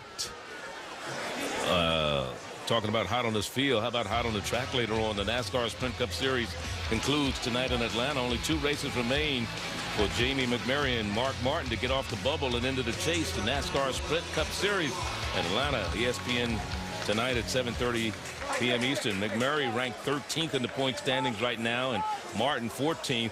You know, the top 12, of course, Boyer is sitting right there along with Greg Biffle. At the top, Kevin Harvick and Jeff Gordon. How's my man doing now? Who's that? Which race car driver you think has the persona of being a football player? Anybody who drives a car that speed. Tony Stewart, though. I like Tony Stewart because of that attitude. He's got that swagger. He's 6th in his point standings right now. Well, that's my man right there. I like Tony. But McMurray and Martin right on the bubble right now. I mean, they're all competing for like 2nd place, right? I mean, so Elko, Johnson kid is like head and shoulders above everybody else, isn't he? Elko is in there, quarterback. He just takes a knee, and that'll be the last play of the first half. They'll go to the locker room with a 3-point lead. That is the home team. That's Delaware State. As you look at LaRon Moore, 2 big touchdowns for him. An 85-yard pass reception, a 90-yard kickoff return. He's been the one-man wrecking band for Delaware State. This is the MEAC SWAC Challenge presented by Disney, the 6th edition, 1916 our score. We're back with more halftime activities in a moment.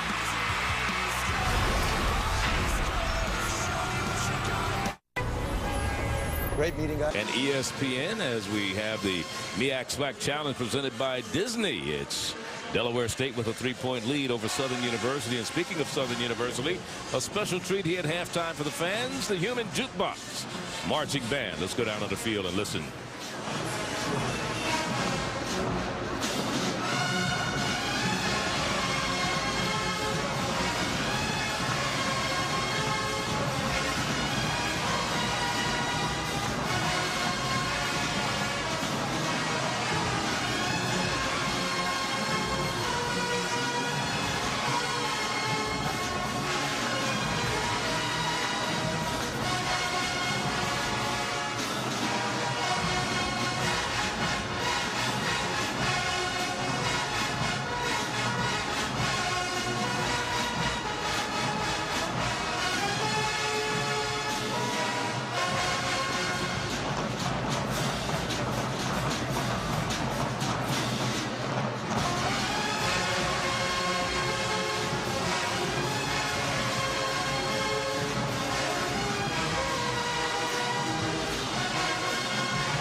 One of the many reasons why when you say Southern University marching band, it means showtime.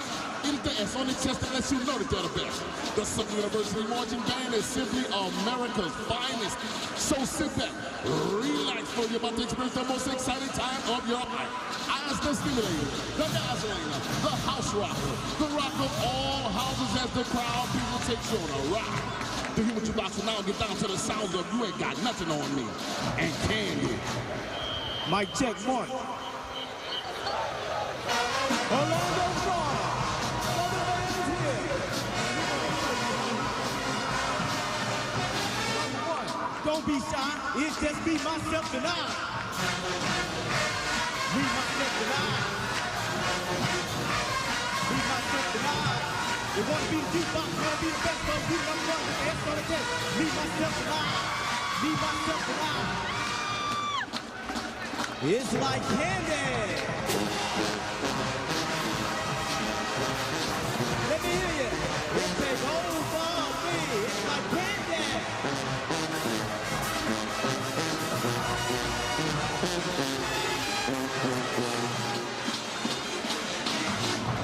This band been jamming all night long when you call to the camera to your cell phone.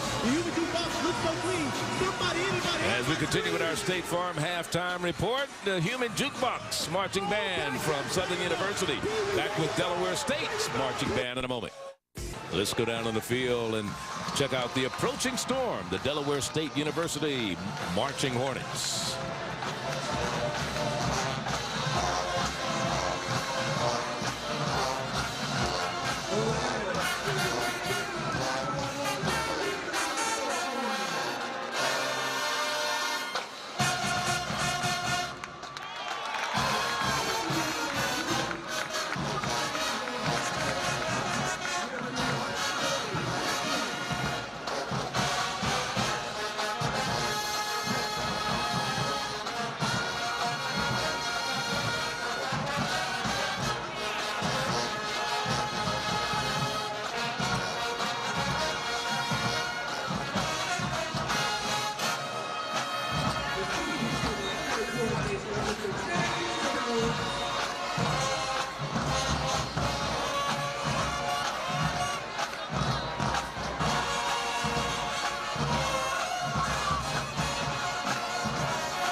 The Delaware State approaching storm. We're at halftime here of the MEAC SWAC Challenge presented by Disney.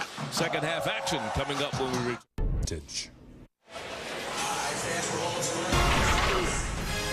This halftime report is presented by State Farm. Find an agent or get a quote at statefarm.com.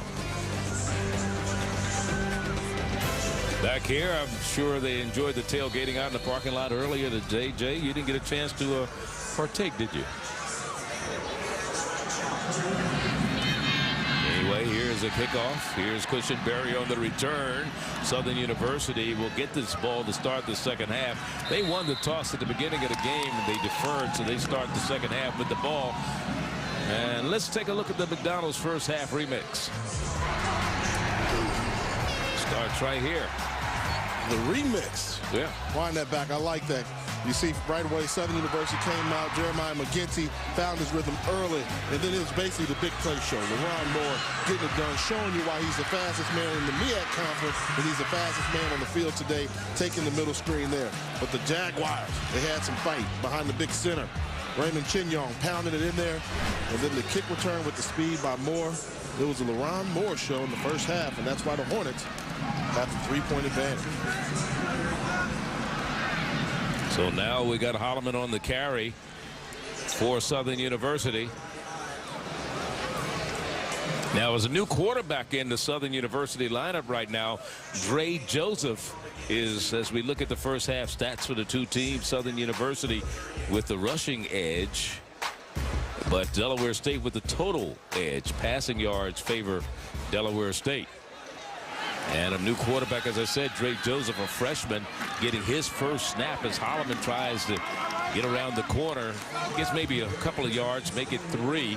Right across the 40 to about the 41-yard line. Carroll there to make the stop defensively, number 99. We've called his name a lot today. Here's Dre Joseph out of Edgar, Louisiana. Went to West St. John's High. He was an all-state player. And when you talk to the quarterback's coach down there, and he'll tell you, talking about Ted White, that this young man had to get used to playing in this type of an offense. He was used to playing in a shotgun in high school, and now he's taking snaps under center. So it's a big difference for the quarterback. Here's Joseph to attempt his first college pass, and that's almost picked off.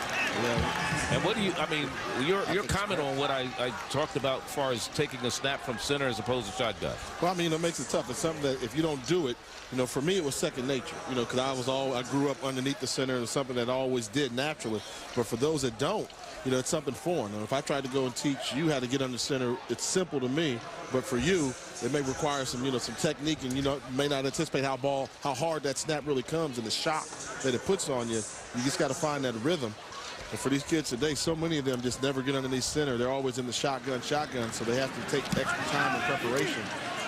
Josh Duran punting to Tarpley. He'll field it at the 18, and he's dropped immediately by Southern University's Chapman right at about the 27, 28-yard line, an 8-yard return after a 42-yard punt by Josh Duran. Let's look at this hit. Keep your head on the swivel. You get that stumble, and lose your balance, and then you get a headache.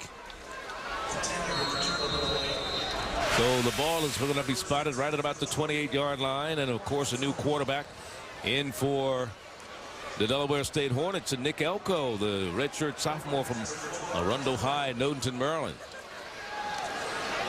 And a handoff this time goes to Jashawn Jones. Jones has no running room. Narcisse was one of the men there defensively to make the stop. So I think we've got two new quarterbacks in the game right now. And I think it really comes down to the cramps. I mean, we saw Blau go out. He couldn't finish out the half there. Elko came in to take the snap, and, you know, you get you running around out there, and you're using so much energy. And I think right now it's just, you know, the weather. Now, not to say that quarterbacks aren't in great shape, because I would never say that. But are they in as good a shape as the wide receivers and the running backs? No. So I think Mother Nature's having a toll on this football game. So Elko back to take the snap for Delaware State. And he throws it out there. And nice. They're going to call interference. Now let's see, is there going to be defensive interference? Because the defender, I don't think, ever got his head around on that play.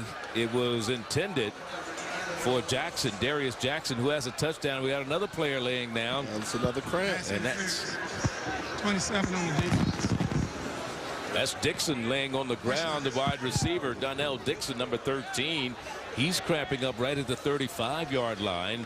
It is going to be pass interference against the defense. It looks like Anthony Wells was the man who committed the infraction right here. Yeah, in trail position and was trying to turn around, look for the ball, but didn't get the head around. And that's one there where you can be in good position, but an underthrown ball is the hardest one for defensive backs to cover. Here's Donnell Dixon out of Hampton, Virginia, Phoebus High.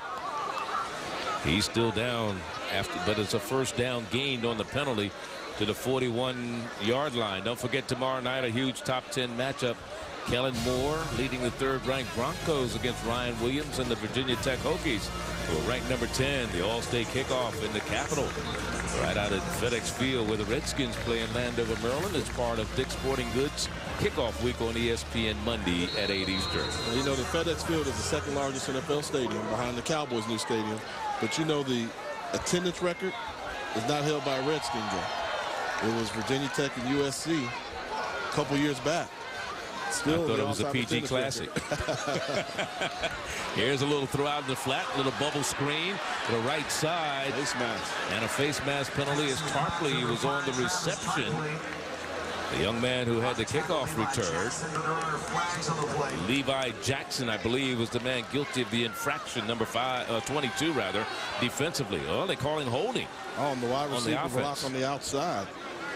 They're calling holding on the offense. After a pretty good and well-played first half where penalties were very limited, it seems like... Number 1 on the offense. 10-yard penalty from the end of the run. Jackson, Darius Jackson. He has a touchdown to his credit today. He opened the season with a touchdown. So the Delaware State advantage so far, they're averaging just under 5 yards per play. They've had 2 plays of 50 or more yards. And of course, LaRon Moore with 203 all-purpose yards. And he's the reason. That's why they're winning. Yeah. Moore and the 2 plays of 50 yards or more. I mean, to me, that's a story. Those big plays. I mean, because they're losing the time of possession, which we thought was so critical. But when you can count on 2 50-yard plays, you know, more than 50 yards, and hey. There's a screen. That's a dangerous play and pass by Elko, and it goes incomplete. Tarpley was the intended receiver. And actually, they're averaging just about 5 more yards per play. Not 5 yards per play, but 5 more yards per play than the Jaguars of Southern University. So to bring up a 2nd down and 13, Elko again. He started against Michigan last year when they played Michigan up at the Big House in Ann Arbor when Glaude had a concussion the previous week against Bethune. So he's had some action. So he's not a rookie and inexperienced when it comes to being in the lineup, and he did a fairly decent job against the Wolverines. Here's a pass outside, and that is intercepted. This is going to be picked off this time against Demetric Rogers. Demetric Rogers, junior out of Zachary, Louisiana, had 2 interceptions a year ago. He picked off 1 here today. First turnover the ball game by either team. Yeah, Rogers did a good job of going up and getting that ball as high as point. This is how you cover. Look at him. You see he's looking at the quarterback's eyes, looking, reading, and went over there and got that one there. That's how you play center field. They make the call. You've got that hash. Stay on the hash. And Elko delivers his ball here. Doesn't get hit. No pressure. But you got to know where the safeties are at all times. Most important thing any young quarterback can do is know where the safeties are. That'll keep you out of trouble. So from their own 37, Southern University with the ball. And they keep it on the ground with Nzikwe. Nzikwe has had a pretty good day first half. Nzikwe picked up some very valuable yards for his team. 68 on 12 carries. Yes, I mean, he was in there, when you got an average that high, get him the ball. One thing they said about him, he's a shifty runner. So they go with Holloman, who likes to run north-south, and then Nzikwe is the shifty runner looking for the hole. And he has the ball on a cutback right now, and he gains about 6 or 7 more yards, but the ball comes loose. Let's see if Delaware State gets it back. The head linesman is saying, yes, it is Delaware State's ball. So back-to-back turnovers in consecutive possessions, and coming up with the turnover for the Hornets of Delaware State. Number 35, there's John Sutton, along with Forts. Forts made the hit right there to cause it. He's going to make one cut too many. He's trying to cut back and have that ball a little bit away from his body. Johnny on the spot. John Sutton, the inside linebacker there for Delaware State to recover.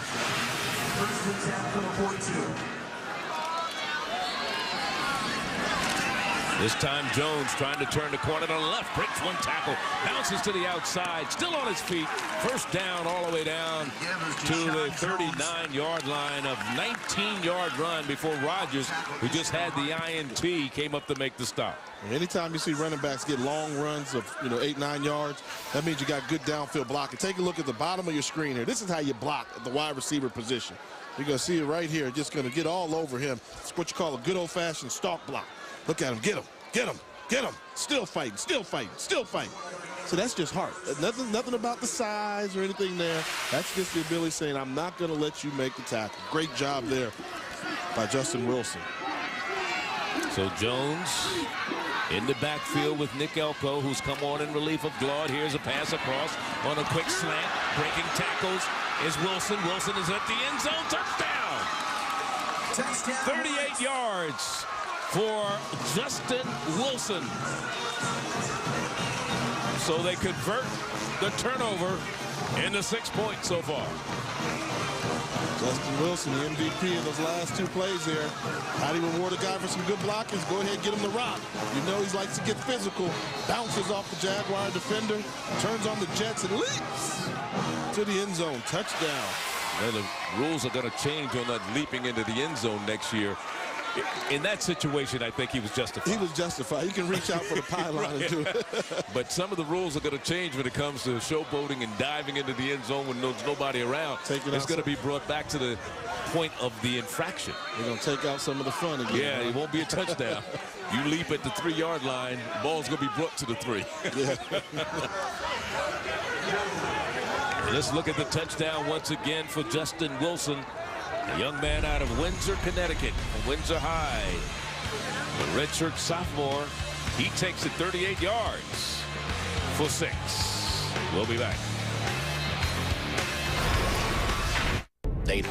Justin Wilson just flew into the end zone just a moment ago, and of course the Delaware State Hornets have had all kinds of issues with the extra points, so they're going to go for the 2-point conversion this time. Here's Elko running left, student body. He's in for 2. That reminded me of my old flag football when I used to play flag football. Quarterback sweep left.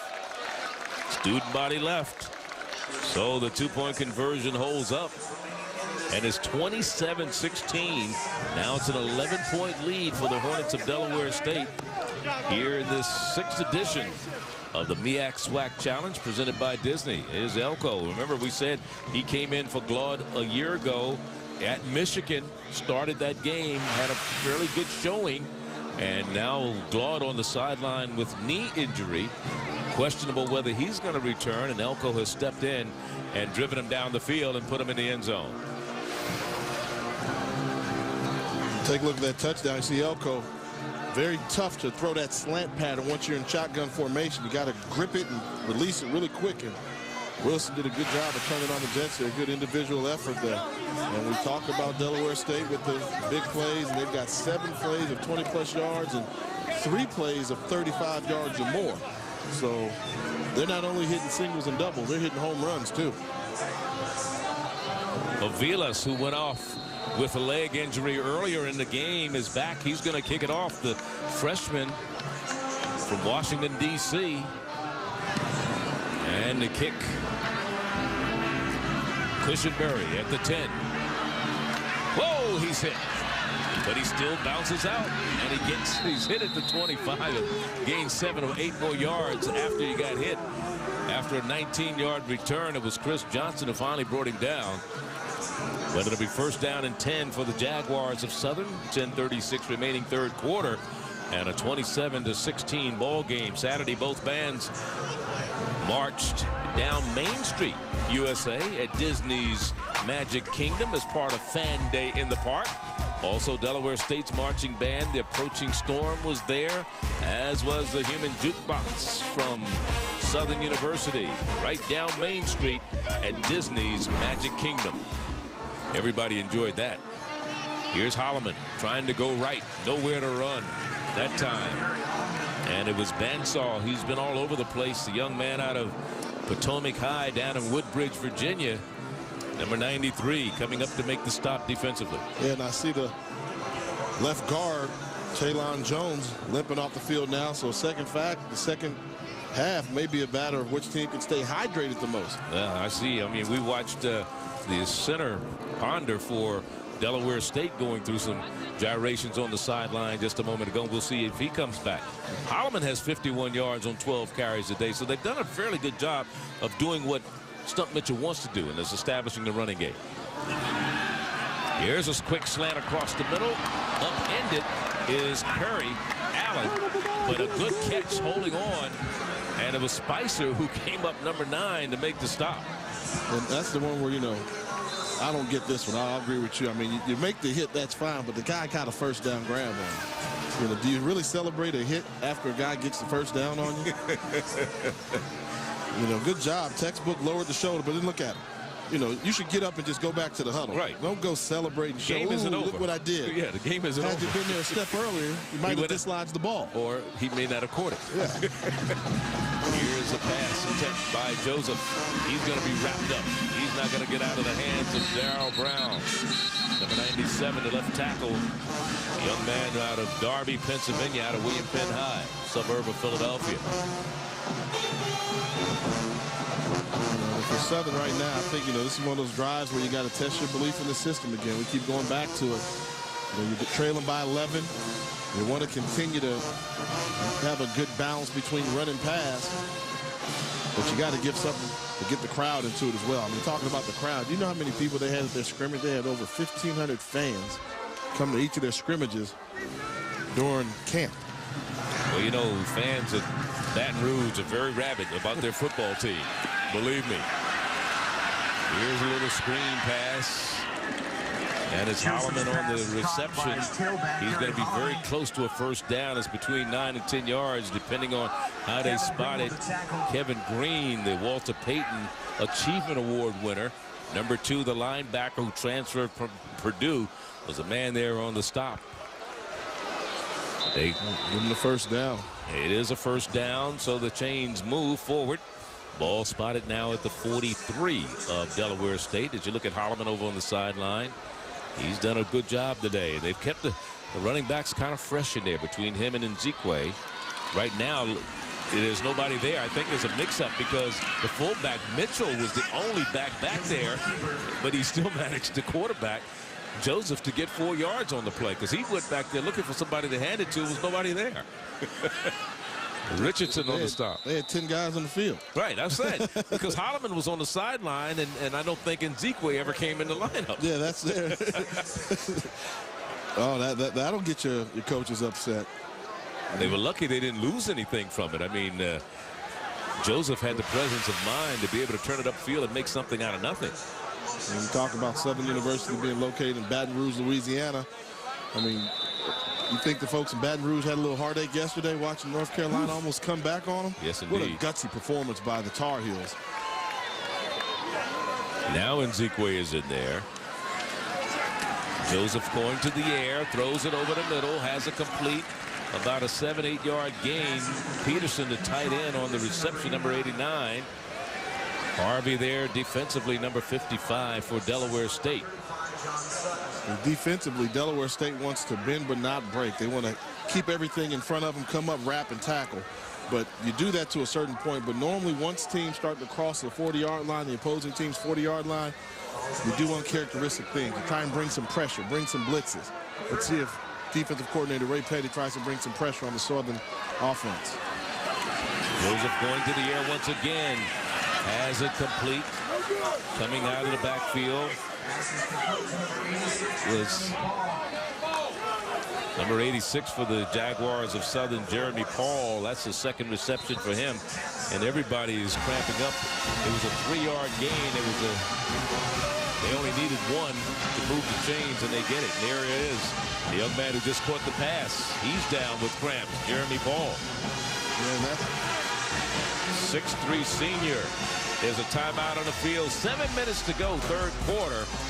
27-16 our score. Walt Disney World State. Dollar for dollar, nobody protects you like Allstate. Are you in good hands?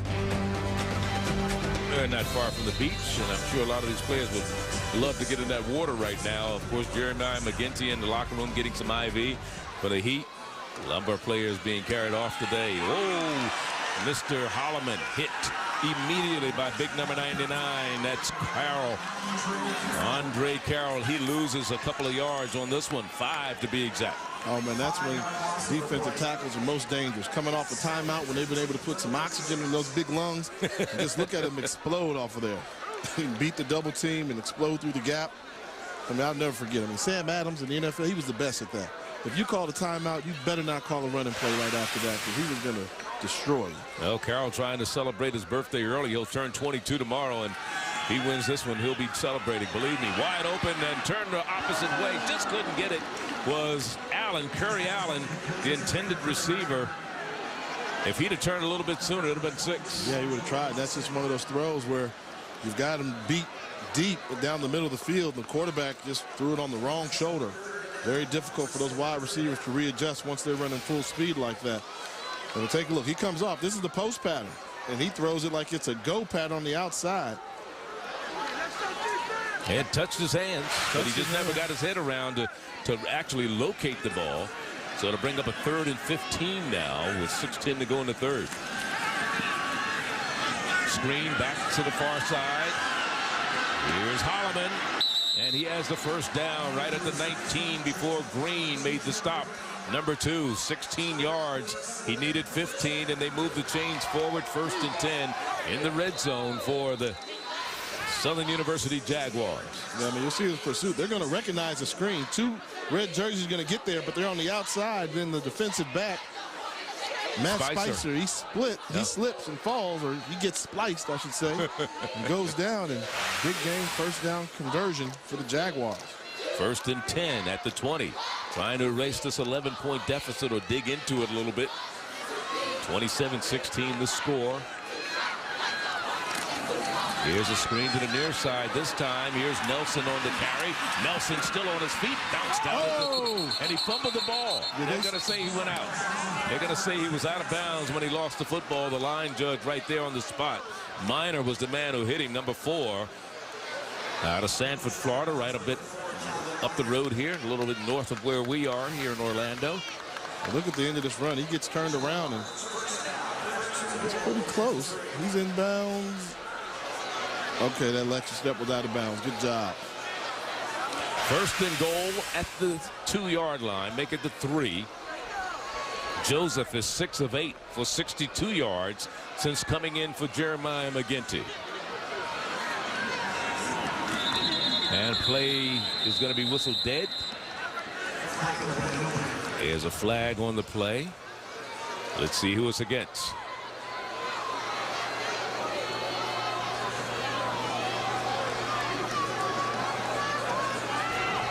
Illegal substitution against the defense.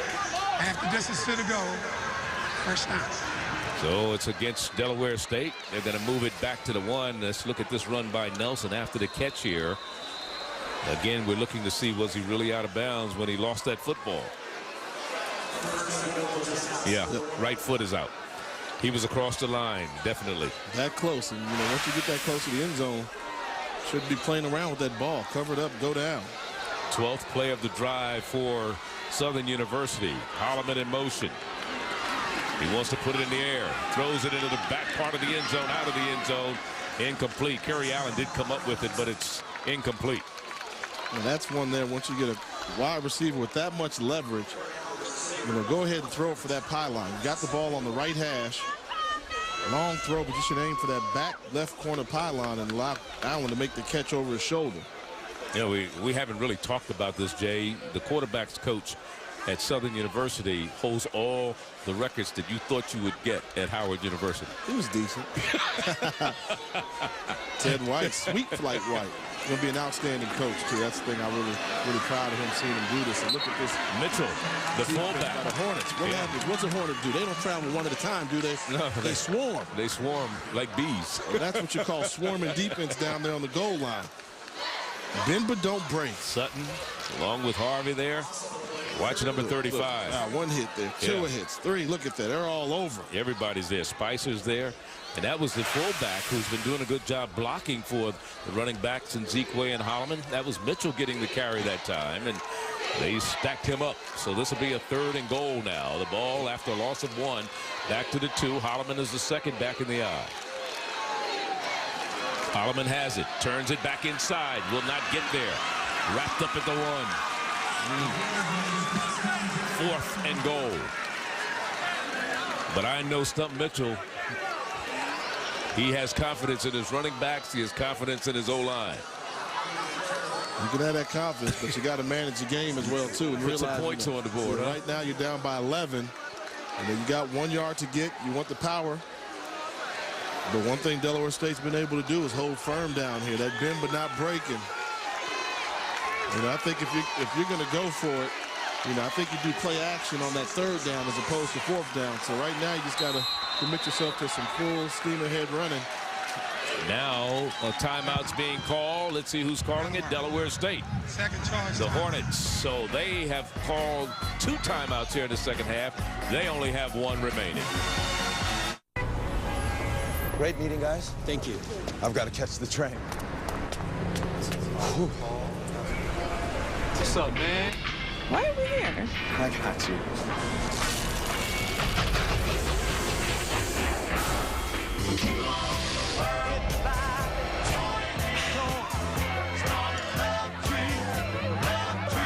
After a long, hot day, you gotta catch the train.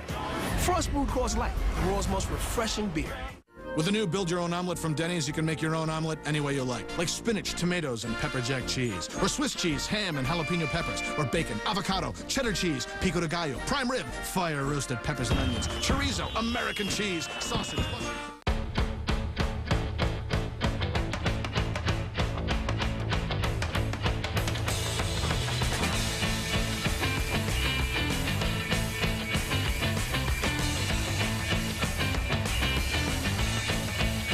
Like summer, it's here, but not forever. The Lexus Golden Opportunity Sales Event. Don't wait to enjoy legendary Lexus quality at equally legendary prices. See your Lexus dealer. Hi, I'm Reese Davis. This year, there's a new award for supremacy in college sports as schools, student athletes, and fans join the quest for ultimate bragging rights. The Capital One Cup will be awarded to the best Division I men's and women's athletics programs for their on-field performance throughout the year.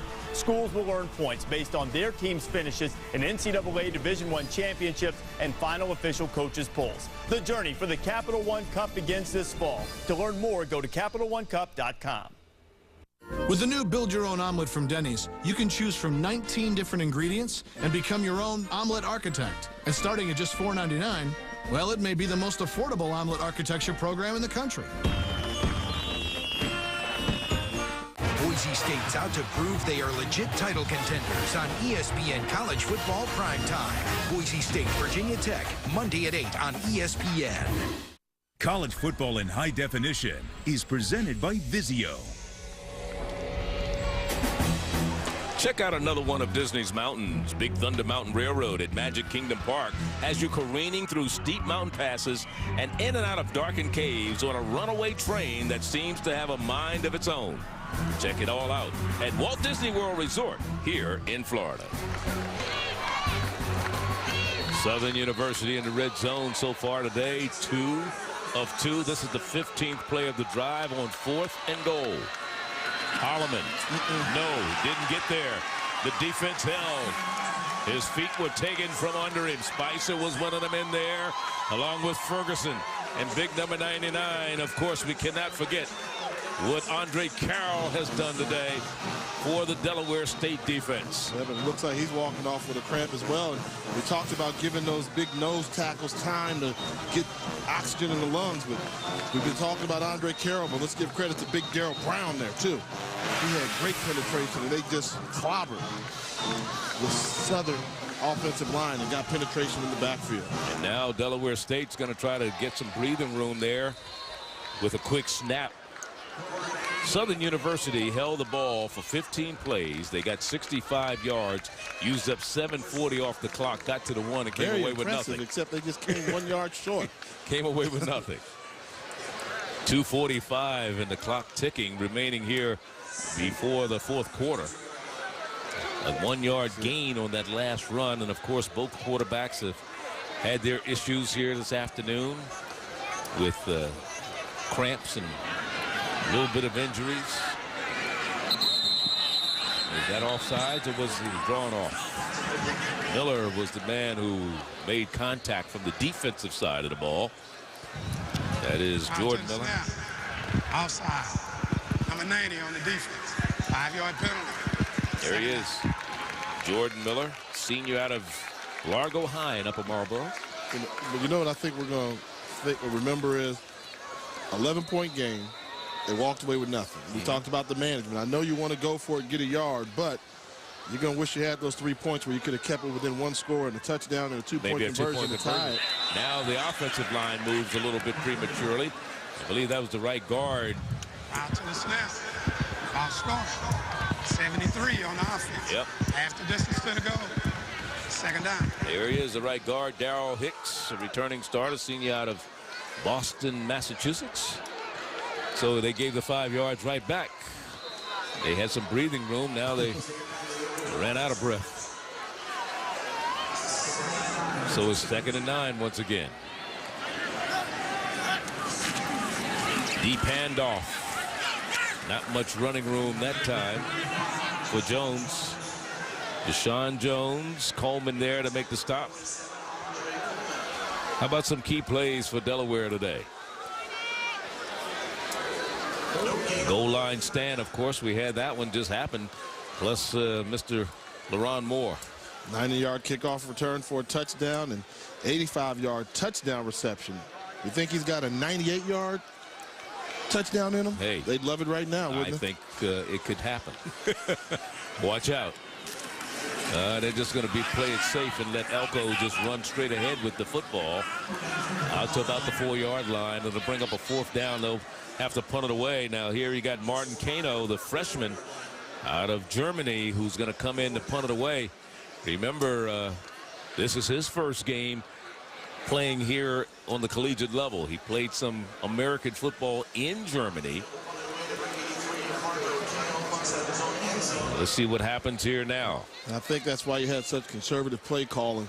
They just didn't want to, his first game punting, for him to have to get one of those quick kicks off only 10 yards deep. Normally a punter likes to be at least 15 yards back. Right now he's about 13 yards back. Gets it away. Cushenberry inside the 40 at the 39, trying to get to the corner, and he's going to be run out of bounds in front of the Delaware State bench. Late flag comes in as Bruton made the stop. Let's see what the flag is all about. The ball is in great field position for the Jaguars of Southern. It's about to get better. Let's see if it's against Delaware State. Dead ball. Personal foul. Late hit. 52 on the return team. 15-yard penalty. Wow. First down. So this one is going against John White, the linebacker. They get him for a late hit after the play was over because the flag came from the middle of the field, not from the sideline. Don't forget ESPN2's coverage of Major League Baseball in the hunt for October continues tonight on Sunday Night Baseball. Buster Posey, the Giants, take on the bitter National League West rival Los Angeles Dodgers at Sunday Night Baseball, presented by Taco Bell as part of the hunt for October, presented by Lee Jeans on ESPN2 and ESPN3.com at 8 Eastern. You saw the wild card standings there. Of course, the Dodgers still trying to stay in there. They're 9 games back. The Giants 3 games back. It's going to be interesting. Hiroki Kuroda pitching tonight. Kuroda, his last start, gave up a hit and no runs in 7 2/3 innings, 7 strikeouts in Philly. And of course, Jay, you're a former baseball player. You can appreciate that. Oh yeah, and Dodgers gave up Manny Ramirez too, huh? So yeah, you know, long balls are leaving, but that's Manny being Manny. How would you like to be known? That's your career mantra, Manny being Manny. Pass incomplete. A little bit behind the intended receiver, Nelson. Isaiah Nelson, number 5, the intended receiver. Well, this is where you need something. You know, after moving the ball on the last possession down the field, they got in the red zone and got kind of flat. And, you know, it seems as if they've lost a little pep in their step. I understand they're tired and hot out there, but, you know, looking at the body language right now for that offensive line and that offensive unit from Southern, they don't have that explosiveness. I don't know how much they truly believe that Dre Joseph can get it done, but this is when you need to pick up your backup quarterback. This is a 3rd down pass for Joseph, throwing it deep, out of bounds. This is going to be incomplete. Hawkins, the intended receiver for the Jaguars. 4th down coming up. Punting situation for the Jags. And making throws like that is not going to start gaining the belief of your teammates either. You know, Sammy Sideline hasn't missed a pass. Or caught one. Or caught one in a long time. You know, your guy Hawkins does a good job of flying by the defensive back, and you throw it 5 yards out of bounds. You know, stay tough in the pocket and deliver a catchable ball, but that's something you got to learn as a freshman. Sometimes you got to learn to let the athletes make plays. You throw it out of bounds, you got no chance at your wide receiver helping you. Keep it in bounds, he can come in back and make a great catch for you. 4th punt of the day for Josh Duran. 19-16 was the score at the half, with Delaware State up by 3. Only 1 touchdown or score here in the second half. Not a good pick by Duran, but a good bounce there as Darius Jackson finally picks it up. And brings it out to about the 13 or 14-yard line. How about this past weekend in college football as we wrap up the first big weekend of college football? We start with Jimbo Fisher making a successful debut down at Florida State. That was expected, but that one in the middle was unexpected. Jacksonville State, Coach Jack Crow going into Ole Miss, and it became hotty-toddy. Ole Miss can't stop nobody. As Jacksonville State got on a roll, and LSU, I mean, was at the game. LSU, North Carolina, I mean, wow, TJ Yates had a great performance, almost brought him back, dropped ball in the end zone. And imagine what that had done to LSU if you'd have gotten beat by basically the 2nd string of North Carolina. So back in the lineup is Glaude for Delaware State. He fumbles the football. It just fell off his hands. He just dropped off his hands. He was going to throw it out in the flat. He had LaRon Moore sitting out there on a little bubble screen, but he just couldn't hold on. Well, Delaware State's defense has been a little bit, but they have not broken. They go into the 4th quarter, 15 minutes left with an 11-point advantage. Can they hold on? Glaude is back. We'll see.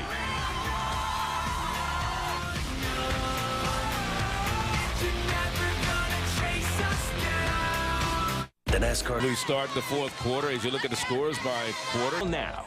As we start the 4th quarter, as you look at the scores by quarter, you're watching the MEAC SWAC Challenge presented by Disney. 15 minutes of football and regulation left. Of course, there's only been 1 score here in the second half, and that was a 38-yard touchdown pass from Elko to Wilson that made it an 11-point lead for the Hornets of Delaware State. And they have the ball right now. They're faced with a 2nd down and about 21. Not much running room there as they keep the ball on the ground with Jones. Let's take a look at our game track for today's game, brought to you by State Farm. Of course, Southern University with plus 80 rushing advantage today. They have led as far as running the ball. They've done what they wanted to do. And Zekwe with 89 yards rushing on 14 attempts. 7 plays over 20 yards for the Delaware State Hornets. Ron Moore with 203 all-purpose yards, 2 touchdowns, an 85-yard reception, and a 90-yard kickoff return. Glaude from the shotgun on 3rd down. And again, to bring up a 4th down as Jones again got the carry, and he stopped by Narcisse. So to bring on a punting situation for the Hornets of Delaware State again. Pano will be punting from deep in his own end zone for the second straight time. Yeah, they've got to do something, the Hornets of Delaware State, to get some momentum back. I mean, they're just flat. And I understand the team has got you pinned back and you want to protect the football, not turn it over. At a certain point, don't slow down your offense so much that it'll be difficult to get back into an offensive rhythm, and that's got to be the concern, as well as the fact that your punter's got to kick to one of the fastest guys on the Jaguar team. Cushenberry. Let's see what kind of bounce it takes. It goes, actually, it takes a Southern bounce and goes out of bounds inside the 35 at the 34-yard line. Just a 27-yard punt that time for Cano. 13:26 remaining. Southern with the ball. Good field position. They leave Florida. Yeah, that's a lot of fun, that ride there. So you get on airplanes all the time, so it's no big thing. Yeah, that wouldn't be a big one. First down and 10, 13:26 to go. Great field position. Let's see if Ray Petty's defense can hold up again here. Dangerous pass to Curry Allen, the intended receiver. A little high for him over there. Yeah, Dre Joseph coming in still has not been able to pick up any type of offensive rhythm outside of the screen passes earlier, which had some success. And you know what happens when you're offensive coordinator and you got a freshman quarterback in there, no playing experience, you're very limited in what you can call. Very limited. The first thing you're thinking about is my protection. You know, is he going to know the blitz pickup? And what do I do to kind of protect him? So you'll see him running a number of 2, maybe 3-man routes right now, but it really hampers what you can do offensively. Stump Mitchell, one of the 2 coaching changes in the SWAC this year. This one is caught for a first down by Curry Allen. Brought down immediately by Watson, number 22. Gain of 14 and a first down as they get into the red zone once again. That is the Jaguars of Southern. Ball first and 10 at the 19. And I like that play selection there by offensive coordinator Ricky Diggs and head coach Stump Mitchell there. You know, you got a guy, you go to 2 tight ends, make them come with a balanced formation so they can't give you a foreign look on defense, something that your quarterback can easily recognize and help him get an easy completion, get his confidence. Now you're talking about Ricky Diggs. Ricky Diggs. Substitution. Offense. 5-yard penalty. First down. You talk about Ricky Diggs. You know, Stump Mitchell, he is the offensive coordinator, but on game day, Stump Mitchell's calling the plays. It's similar to what the Saints do. The New Orleans Saints do. You know, Pete Carmichael, offensive coordinator for the New Orleans Saints, and with Peyton, you know, Sean Payton, he's going to call the plays. Hey, Sean Payton was a good quarterback himself. I did not know what a great quarterback he was over at Eastern Illinois. Everybody talks about Tony Romo. Romo never broke Sean Payton's record at EIU. Look out. Joseph in trouble, steps out, still on his feet, and is dropped for a loss. All the way back to the 27-yard line. Spicer. Talking about coaching changes in the MEAC and the SWAC. Of course, in the Southwestern Athletic Conference, it was Stump Mitchell coming over to Southern University. Carl Morgan replaces Willie Totten at Mississippi Valley, while Brian Jenkins in the MEAC replaces Alvin Wyatt down at Bethune-Cookman. Man, how you think that Coach Jenkins is going to be able to keep up the wardrobe requirements to be the head coach of I don't know, but he scored 70 points yesterday against Edward Waters, so it doesn't matter, right? Here's a running play with Holloman, and or is that Nzikwe, rather? 9 yards. It's still going to be short of a first down. That was Nzikwe, rather, on the carry. Ball spotted at the 19. It'll be 3rd down. They still have to get to about the 9-yard line for first down. So it's 3rd and about 10. And this is one here where you got to think, you know, do you need to get it all? You know, make sure you don't do anything irresponsible with the football. Southern University 7 of 14 in 3rd down efficiency so far today. Let's see if they can convert. Plenty of time. Incomplete. Boy, I'll tell you, the receiver really got sandwiched in there. Minor really came up and put the hit on Curry Allen. He had the ball for a moment, but when he got hit by Mr. Calvin Minor, became dislodged. Oh, did it? Quarterback's locking in on him. He turns his shoulders, and Didn't see ahead of him, and woo. So Josh Duran will come on to attempt the point after. This will be a 36-yard field goal attempt. He was 3 of 10 in field goals a year ago. He's a preseason all-conference selection. Let's see if it's up. And it is no good. So they missed a 36-yarder again. They come away with nothing. Wow, very disappointing if you're Southern. The fact that you've had great field position this whole second half, come away with nothing, that's not good. Under 11 minutes to go in this one. Delaware State holding an 11-point advantage. They lead. The 2010 MEAC SWAC Challenge is presented by Walt Disney World Resort.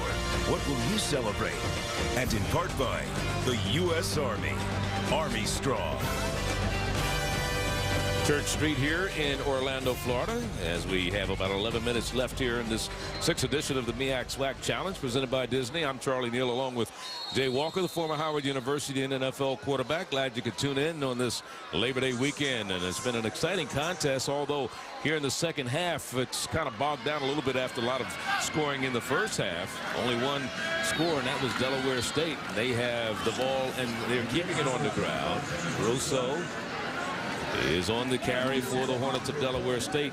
You know, this is the best field position that Delaware State, Jay, has had in his last couple of possessions. They started on their own 1, their own 4, now this one at their own 20. So, you know, they have a little more breathing room than they've had. But, you know, you look at Southern University not being able to take advantage of great field position. I mean, they've started basically in the second half around midfield when you take the average. Yeah, they have great field position, nothing to show for it. Now, all of a sudden, every time they make a tackle, they got to peek up at the scoreboard to see how much time is remaining on that clock, because the clock is a foe, not an ally right now. Rousseau, the only setback back there with Glaude. Now Glaude on the floor, play action. They tried to bubble screen on the inside, trying to get LaRon Moore in space, because if he catches on, believe me, watch out. Yeah. We may have another like 75-yarder there. Yeah, he can make it happen. And that pass right there just had a little too much hot sauce on it. You got to take something off of it. Difficult ball to catch when you're running towards the quarterback and he's throwing balls that fast after. So got to put a little touch on there. Maybe Glaude got a little excited. It is 3rd down and 8. I will notice this and give credit to Southern on the adjustments they made. They've laid off those blitzes. See, and Delaware State was hitting them with home run balls, so they stopped bringing that pressure, started playing more traditional coverage, and they've been able to hold Delaware State at bay. Neil Gilbert is the defensive coordinator for the Jaguars. Here's the quarterback, Glaude, looking. He just threw it. He just was getting rid of it. He wasn't going to complete that. Moore was the intended receiver, but he was not going to complete that one. And I'm sure if the coordinator for Southern, O'Neal Gilbert, would have known he could have come out and played just basic cover 2, cover 3, and had his way with this Delaware State offense, he wouldn't have been putting all the pressure he was doing unnecessarily in the first half. So Kane will punt it away. Martin, Kano, Cushenberry standing right about midfield to return this one. Let's see if Southern can do something with it this time. They've had great field position, 10:04 to go. I just have a feeling he's going to break one. I mean, you know, he's been kind of close. He's got the explosiveness. Let's see if we can get something done on this one. Well, they're trying to keep it away from him. He won't get that one to return. They get great field position out of it, though. Well, you're talking about the schedules for these two teams. Let's start with Delaware State. I think they have probably maybe the toughest schedule if they get, you know, through this one. We call this the Lexus Road Ahead because they're going to have to drive down some long roads to get there, especially next week. They go home and they take on conference foe Florida A&M, the Rattlers. And if they can hold on here, this would be big for them. Then they hit the road against Coastal Carolina. Then we'll see them again at the end of the month, the 30th, up in their place in Dover when they take on Hampton University. This one incomplete. They're struggling to complete that little Jordan, pop pass. I mean, that was Jordan on the intended receiver. Yeah, Peterson missed one earlier. Now Javon Jordan comes in, the backup tight end, misses one. So you're talking about your wide receivers and tight ends not helping out your quarterback. 6 drop passes today. 6. Well, that doesn't help you. There's Jordan, who has a touchdown. And this is the 3rd straight drive that Southern University has started in Delaware State territory. They have the ball 2nd and 10 at the 49 of Delaware State. Here's the freshman back. Oh, that's going to be gone. Here's Curry Allen. Curry Allen finally brought down from behind by Spicer, but the defensive player gambled on the knockdown, and Curry Allen picked it off. 33 yards, 1st down and 10. I mean, would you rather be lucky or rather be good? I'd rather be lucky in this one. This is luck. This ball was thrown into double coverage high. Could have been picked off or incomplete. Curry Allen goes up, makes a big play, and they say these are the type of plays he's been making in camp. That's why they were so excited about what he brought to the table. Had a fantastic camp, making big plays, and he's the emotional leader for this Jaguar offense, and he stepped up and helped out his young quarterback there. A little screen to the near side. Here's Nzikwe, and he's brought down after a gain of about 4 by Harvey. That was good team defense there on that screen. Although the defensive back slipped, the initial defensive back that had the recognition, number one thing you're taught when you're the outside contained is make the screen guy cut back to the inside. Don't let him get outside you where he can run for extra yardage. You know, you're going to see him. You're going to get recognition there. Once you get the recognition, good job of going up making that catch.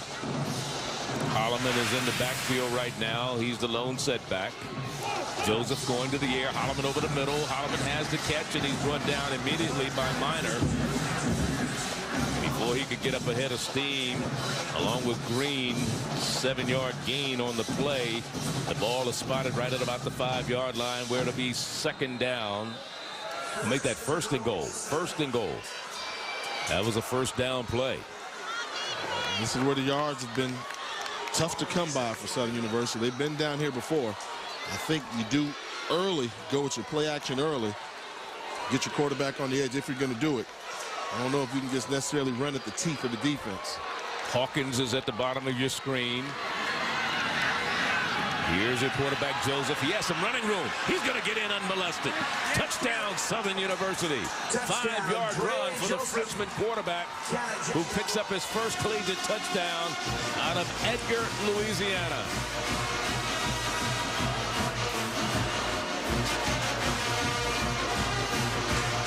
So 3 tries in the red zone, and now they finally come up with something.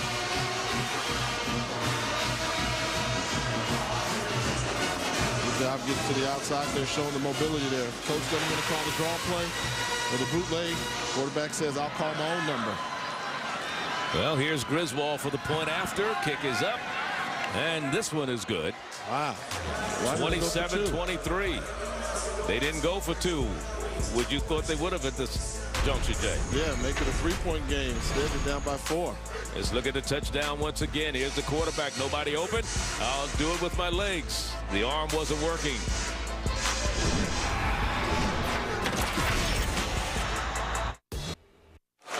And you're watching the MEAC SWAC Challenge presented by Disney. We're here in the 4th quarter with Delaware State holding on to a 4-point lead with under 8 minutes to go over the Jaguars of Southern. That last play, 5 plays, 49 yards, under 2 minutes off the clock. And Joseph with his first collegiate touchdown. He ran it in from 5 yards out. More importantly, in the previous 3 red zone appearances for Southern University, they had a fumble, and they turned it over on downs at the 1, and they missed a field goal. So they finally got it in there and converted this time. Punched it in there, but still got a question. I mean, what's the difference in being down by 4 points or being down by 5 points? If you can make it down by 3 points, you can get a field goal to tie this thing up. So I wonder if that's going to come back to haunt them. They're not going for 2. Wow. Tarpley, look at Tarpley, cut back, and he's going to be down at the 44-yard line. Good tackle on the special teams by number 30 for Southern University, Marcus Dawes. Let's take a look at that last touchdown by Southern University when Bray Joseph ran into the end zone untouched. You want to know how he got so untouched? The officials didn't catch him, but Professor J caught you. Chris Brown, take a look at the hold. I mean, this is not a hold. This is a grass. Look at this. You'll see him right there. And once the quarterback gets outside the pocket, the D lineman sees him coming. But look, you're not going anywhere. You're staying with me. That was just a little hole. It was just a little pinch, wasn't it? Oh, Chris Brown said, hey, I want you to talk about me. He didn't want to be talked about like that, did he? Look at him. He knows that he's in trouble. Here's Russo on the carry, and Russo nowhere to run. Don't Big number run, 97, Steve Williams. Stephen Williams there on the stop defensively for Southern University. It'll bring up a second down. No gain on the play. Last 3 Delaware State drives were all 3 and out.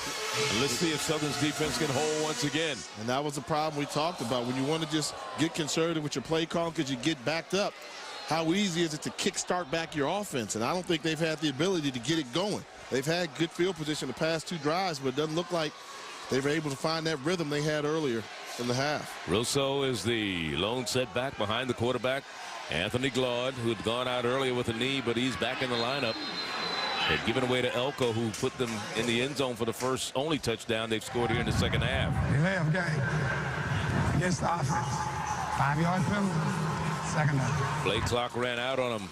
There's Al Levan on the sideline. Nick Calcutta, the offensive line coach, his 3rd team in 3 years as a coach. He was at Winston-Salem a couple of years ago. Last year at Howard. Now he's landed. And he already asked you if you wanted to buy his house down in North Carolina, didn't he? Where was it? I told you, stop just saying Howard. When you introduce the alma mater of champions, you say last coach at America's Black College, Howard University. You mean the academic institution, not the athletic institution. Here's the quarterback in trouble, and Glaude gets it back out to the 40-yard line, and it'll be 3rd down. They cannot get it going. Narcisse is the man there to make the stop. No gain on the play. 3rd and 15 is going to be the call for this Delaware State team. Things are starting to turn around in favor of the Jaguars right now, as the Delaware State team is 1 of 6 in 3rd down conversions today, Jay. Yeah, they cannot get it going 3rd and long, and if they don't convert, that means they're going to be relying on their defense. And coming into this football contest, the defense was the question mark. That is not who they wanted to hang it on. But with your offense just stalling, they're going to need their defense to hold on for this victory. There's a running back Russo, and he's not going to get anywhere. Defense is stiffening. Is really tighten up for the Jaguars of Southern. It was Ishmael Hart, and you know, Al Levan can't be happy. I'm telling you, if Southern would have come out and played 4-3 front instead of all the aggressive blitzing they were doing, the way they're manhandling Delaware State right now, this would have been a much different ball game. But all that said, the Jaguars still have a chance to grab the lead with 5 minutes to go in this contest. Well, let's see what happens. Cano's punt right here. Cushenberry is the man deep, standing right at about the 25-yard line, and we got a flag down right now. Let's see what this one's all about. Prior to the snap. False start. 81 on the offense. 5-yard penalty. 4th down. That is the tight end, Ryan Langdon.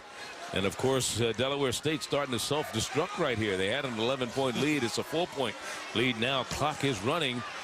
And let's see what happens once this ball goes over to the Jaguars of Southern. Well, the wheels haven't fallen off, but they've lost a couple hubcaps. Yeah, and lugs. Cushenberry. There he goes. You said he might break one, Jay. Walks out. There it is. He's gone. At the 15, 10, 5, touchdown Southern. 64 yards for Cushenberry.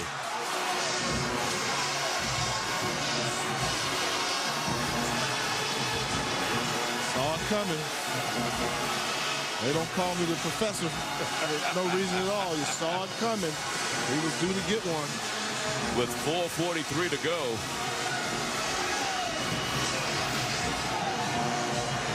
Here he is, breaks a tackle there.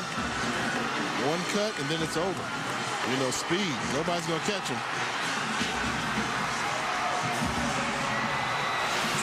And they're going to go for the point after here, but you talk about Cushenberry. He was 5th in the conference in kickoff returns a year ago. Did not return punts, but he will be a punt returner this year. Oh, yes, he will. This is Griswold for the PAT. It's good. And now a a 3-point lead for Southern University. Their first lead of the ball game. It was tied at 7 apiece. They were down by 11 just moments ago in the third quarter. But they've scored back-to-back touchdowns. Joseph a 5-yard run and Cushenberry a 64-yard punt return. And they've taken their first lead of the ball game. And, you know, what you do here is you ask your punt return to make one cut and then get north-south. And you see Cushenberry made 2 cuts, and he's got enough speed to recover. And just nobody that was going to catch him. And that was something where, you know, we said earlier, you can't make a living in today's college football game kicking the ball right down the middle, whether it's a kickoff or a punt. You just don't go right down the middle. These return guys will hurt you. And Cushenberry made them pay. Yeah, let's see what happens with Delaware State. Of course, the last 4 times they've had the ball, they've gone 3 and out, Jay, and they've had a total of 6 yards. So that's not bowling well for it. Was that 1 possession or 4 possessions? 4 possessions, 6 yards, and all 3 and out. Yeah, that's, you know, the wheels started falling off slowly, you know, and also to go along with that, not only did they slow down the pace of the game and lose their offensive rhythm, within those 4 possessions, they made a quarterback change. So they brought in a quarterback that had been out of the game in Gloud, who was in the locker room. And then you not only had to get your offense kick-started, but you had to hope your quarterback got back in rhythm, too. So it was and Elko didn't do a bad job when he was in there. Not at all. So. But, again, we've got LaRon Moore back there, a man who's very capable of breaking the game open. They're going to try to keep it away from him. They're going to kick it over to Nelson on the far side, or Wilson, rather. And Wilson now, he tries to dance a little bit, and he's after the 35-yard line. 21-yard return. Don't forget, tomorrow night, a huge top 10 matchup as the Broncos of Boise State take on 10th ranked Virginia Tech. Broncos ranked number 3 in the nation, the All-State kickoff in the Capitol as part of Dick's Sporting Goods kickoff week right here on ESPN. Comes your way tomorrow night at 8 Eastern. There's your top 10. Alabama, they came out with a win against San Jose State. Ohio State didn't have any problems with Marshall earlier this week. And, of course, Boise State, they'll play Monday. Florida won. Florida struggled. They did not look good. Yeah. They won, though. They won, but woo. Illegal substitution. Defense. 5-yard penalty. First down. Well, there's 5 more yards for for Delaware State. This is where you get it on a penalty. There's Stump Mitchell, his team leading by 3, 4:37 to go. Delaware State trying to get back in this one. Bad snap. Blood has to fall on it. Flag is down, and they're going to lose 10 yards. Let's see what the marker is all about.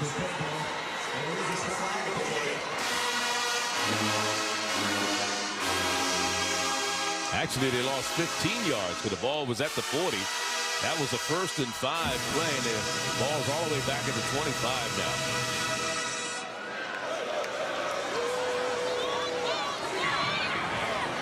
Illegal motion against the offense.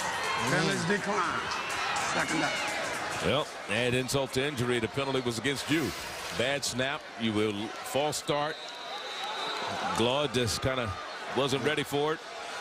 As you said, Jay, the wheels coming off. Well, the lugs are already loose. They'll get to the hubcaps in a minute. Yeah, I mean, they're off now. At this point, it's a matter, can you get it back on? You know, can you pull over, stop, get the jack out, and get something going? Hopefully you got a spare tire. They're in trouble. That spare is flat. Yeah, but, you know, what's really bad is Southern is having the ability to get to the quarterback with their front 4. No more blitzing linebackers, no more gimmicks. Just mano-y-mano. My front 4 defensive line taking on your offensive line. And it seems to me right now that Williams and Palmer and Jordan Miller, Casey Narcisse, Corey Ray, look at all those guys up in there. All those names you mentioned, they're all over top of it. And this drive started at their own 40. They've lost 20 yards on this drive, and they have a 3rd down coming up. They have to get all the way to the 45-yard line to get a 1st down. So this is 3rd and 25 for Delaware State. Take a deep shot. Go real, real long. And if they intercept it, it's just like a punt anyway. 2-flag. Intercepted. Jason House, 10 a year ago. Here he goes. And he's back to the 15.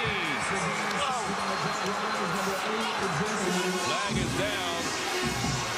Red Gill finally makes the stop for the Hornets. But Jason House, who had 10 interceptions to lead everybody in the nation in the FCS division a year ago, gets his first one of the 2010 season. Second turnover of the ball game. Yeah, just cover 2 man. They try to stick the ball down the seam. You can't float that ball there. That's got to be a stick pass, too high trajectory, and House was there. They ran 4 verticals, just made the wrong decision, and House read his eyes. And that's something that they say he can do. He's never been required. 10-yard penalty, first down. This is going to be against Southern University on the return, but that's not the important thing. The clock right now. But, you know, one of the things they said, the coach staff said about Jason House is we're going to see how good a football player he really is this year. You know, he's not allowed just to play free safety center field. Now he's got to read, play cover 2. And you'll see him there come off that hash, cover a lot of ground, and look at the aggressive running skills. I guess if you have 10 interceptions in a season, you learn how to return some, huh? Yeah, that's the second interception thrown today by Delaware State.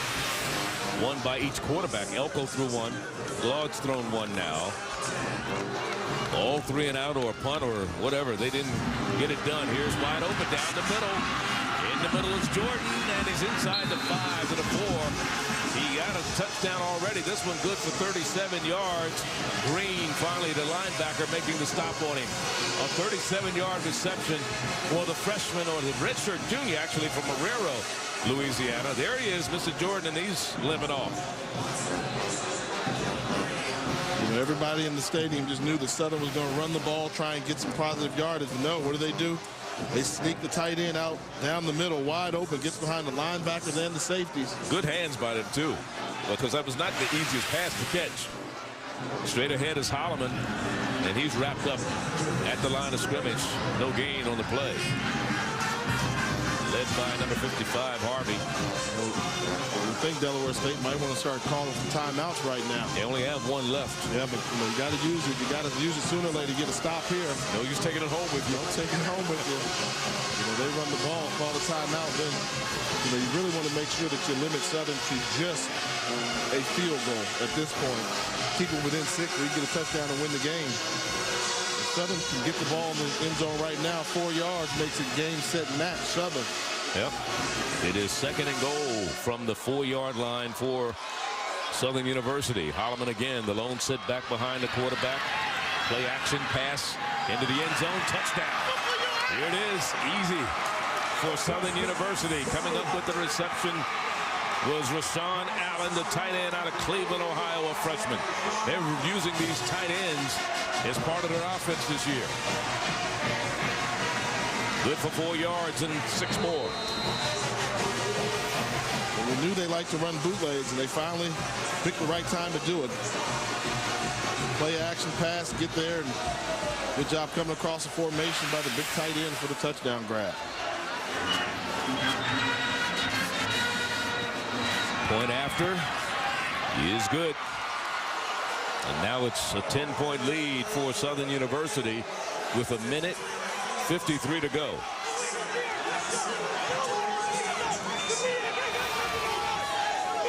And you see the touchdown just coming across the formation. Got to pick him up. When you got zone coverage down there, that red 2, hard to see guys coming across the formation.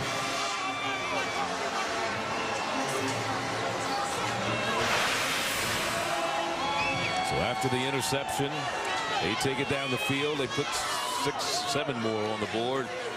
And this one's just about done.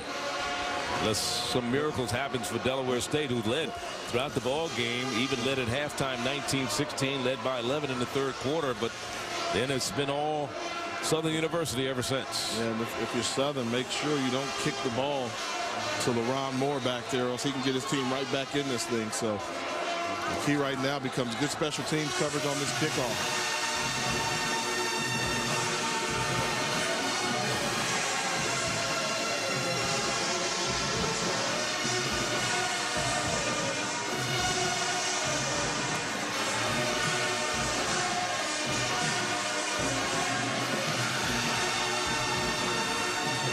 Well, there you see the deep man for Delaware State. LaRon Moore, you were just talking about him. He has over 200 all-purpose yards in this contest today for the Hornets, and it's coming down to him make that Wilson on the near. He stepped out of bounds. No, he didn't. I thought he stepped out of bounds there. Oh, well, for our player of the game, U.S. Army player of the game, brought to you by the U.S. Army, it goes to this man, Deron Moore. Not often we give that to a guy that potentially would be on the losing team, but in this case there, you can't downplay his individual effort that he had today. His team's going to walk away on the short end of the stick possibly, but it wasn't his fault. Right. 203 yards all purpose.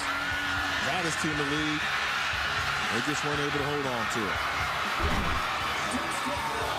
So from their own 21-yard line, second half, minus 18 yards for Delaware State today in the second half. Yeah. And they have struggled. Here's a quarterback draw. There's a player down on the field right now, and that is the wide receiver, Darius Jackson. He's just down there, can't move.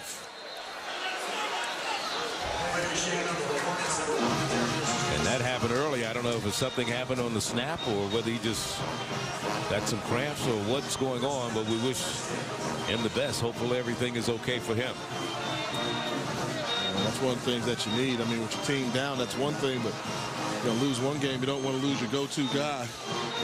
That's what you got to have for upcoming MEAC play.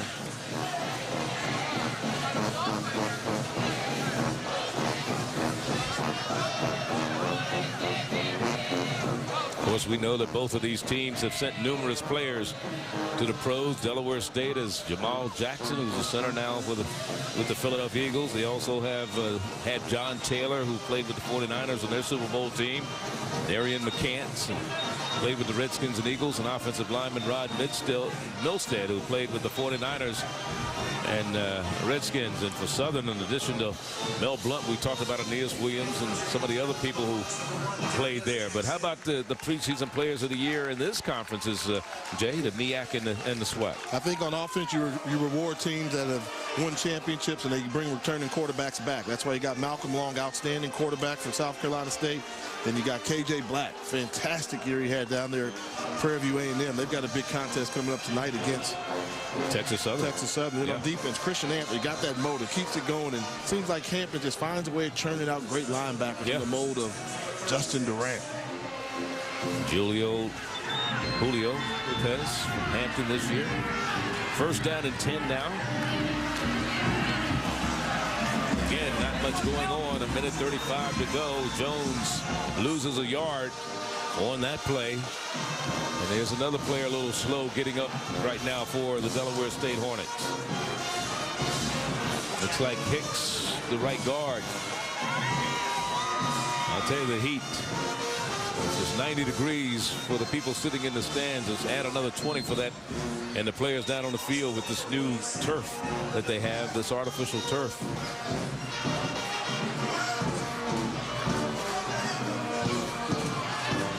It is second down and 11.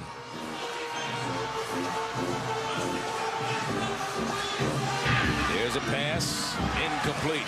Good defense. Let's go down to our studios in Bristol, where Reese Davis is standing by.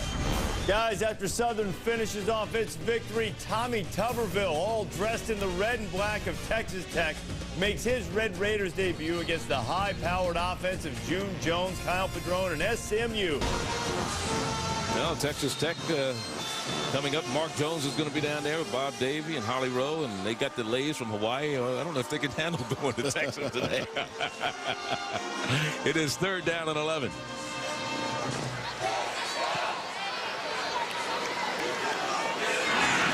Quarterback dimes out of there, drops the ball, picked up by Jones, the fullback or the running back, and they're very close to a first down after that bobble. There's Stephen Williams right there on the defensive side of the ball. It's going to be fourth down and 1, and the clock is still running. Remember now, Delaware State still has a timeout, but they have not used it. Now I think they're going to use it. They used their last timeout with 27 seconds to go and a 10-point ball game.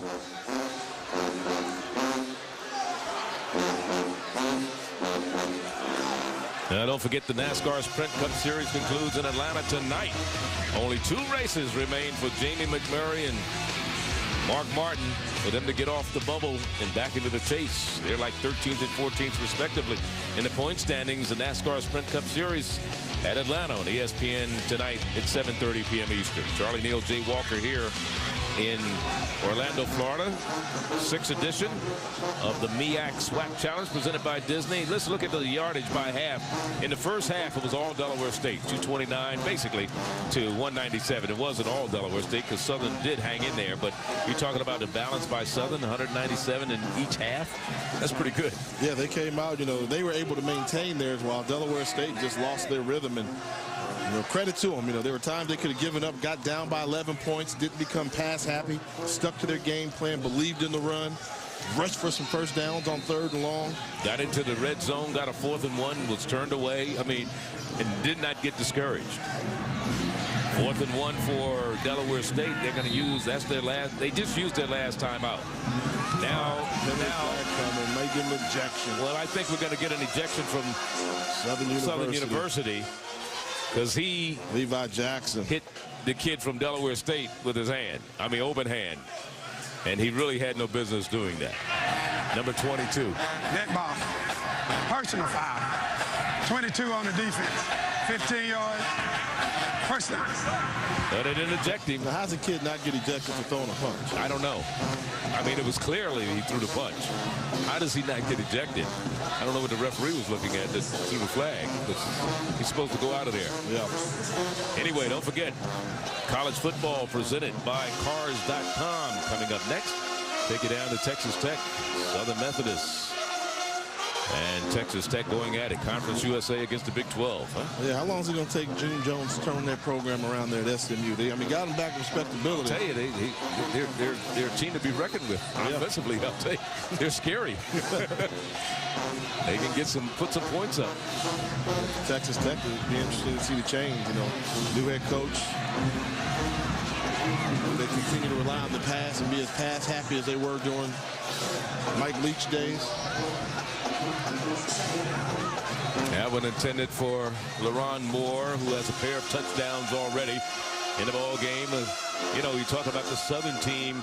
They don't hit SWAC play till around the end of the month. In fact, they play Arkansas Monticello next week, and then they have a week off before they travel to Huntsville to take on Alabama A&M. So, the schedule kind of favors them. They don't get into the meat of opponents as far as their conference is concerned until the end of the month. Yeah, and they'll be healthy going into the meat of their schedule, which is what you want. And they've got a game under their belt and the victory in which they can kind of analyze it and perfect some things.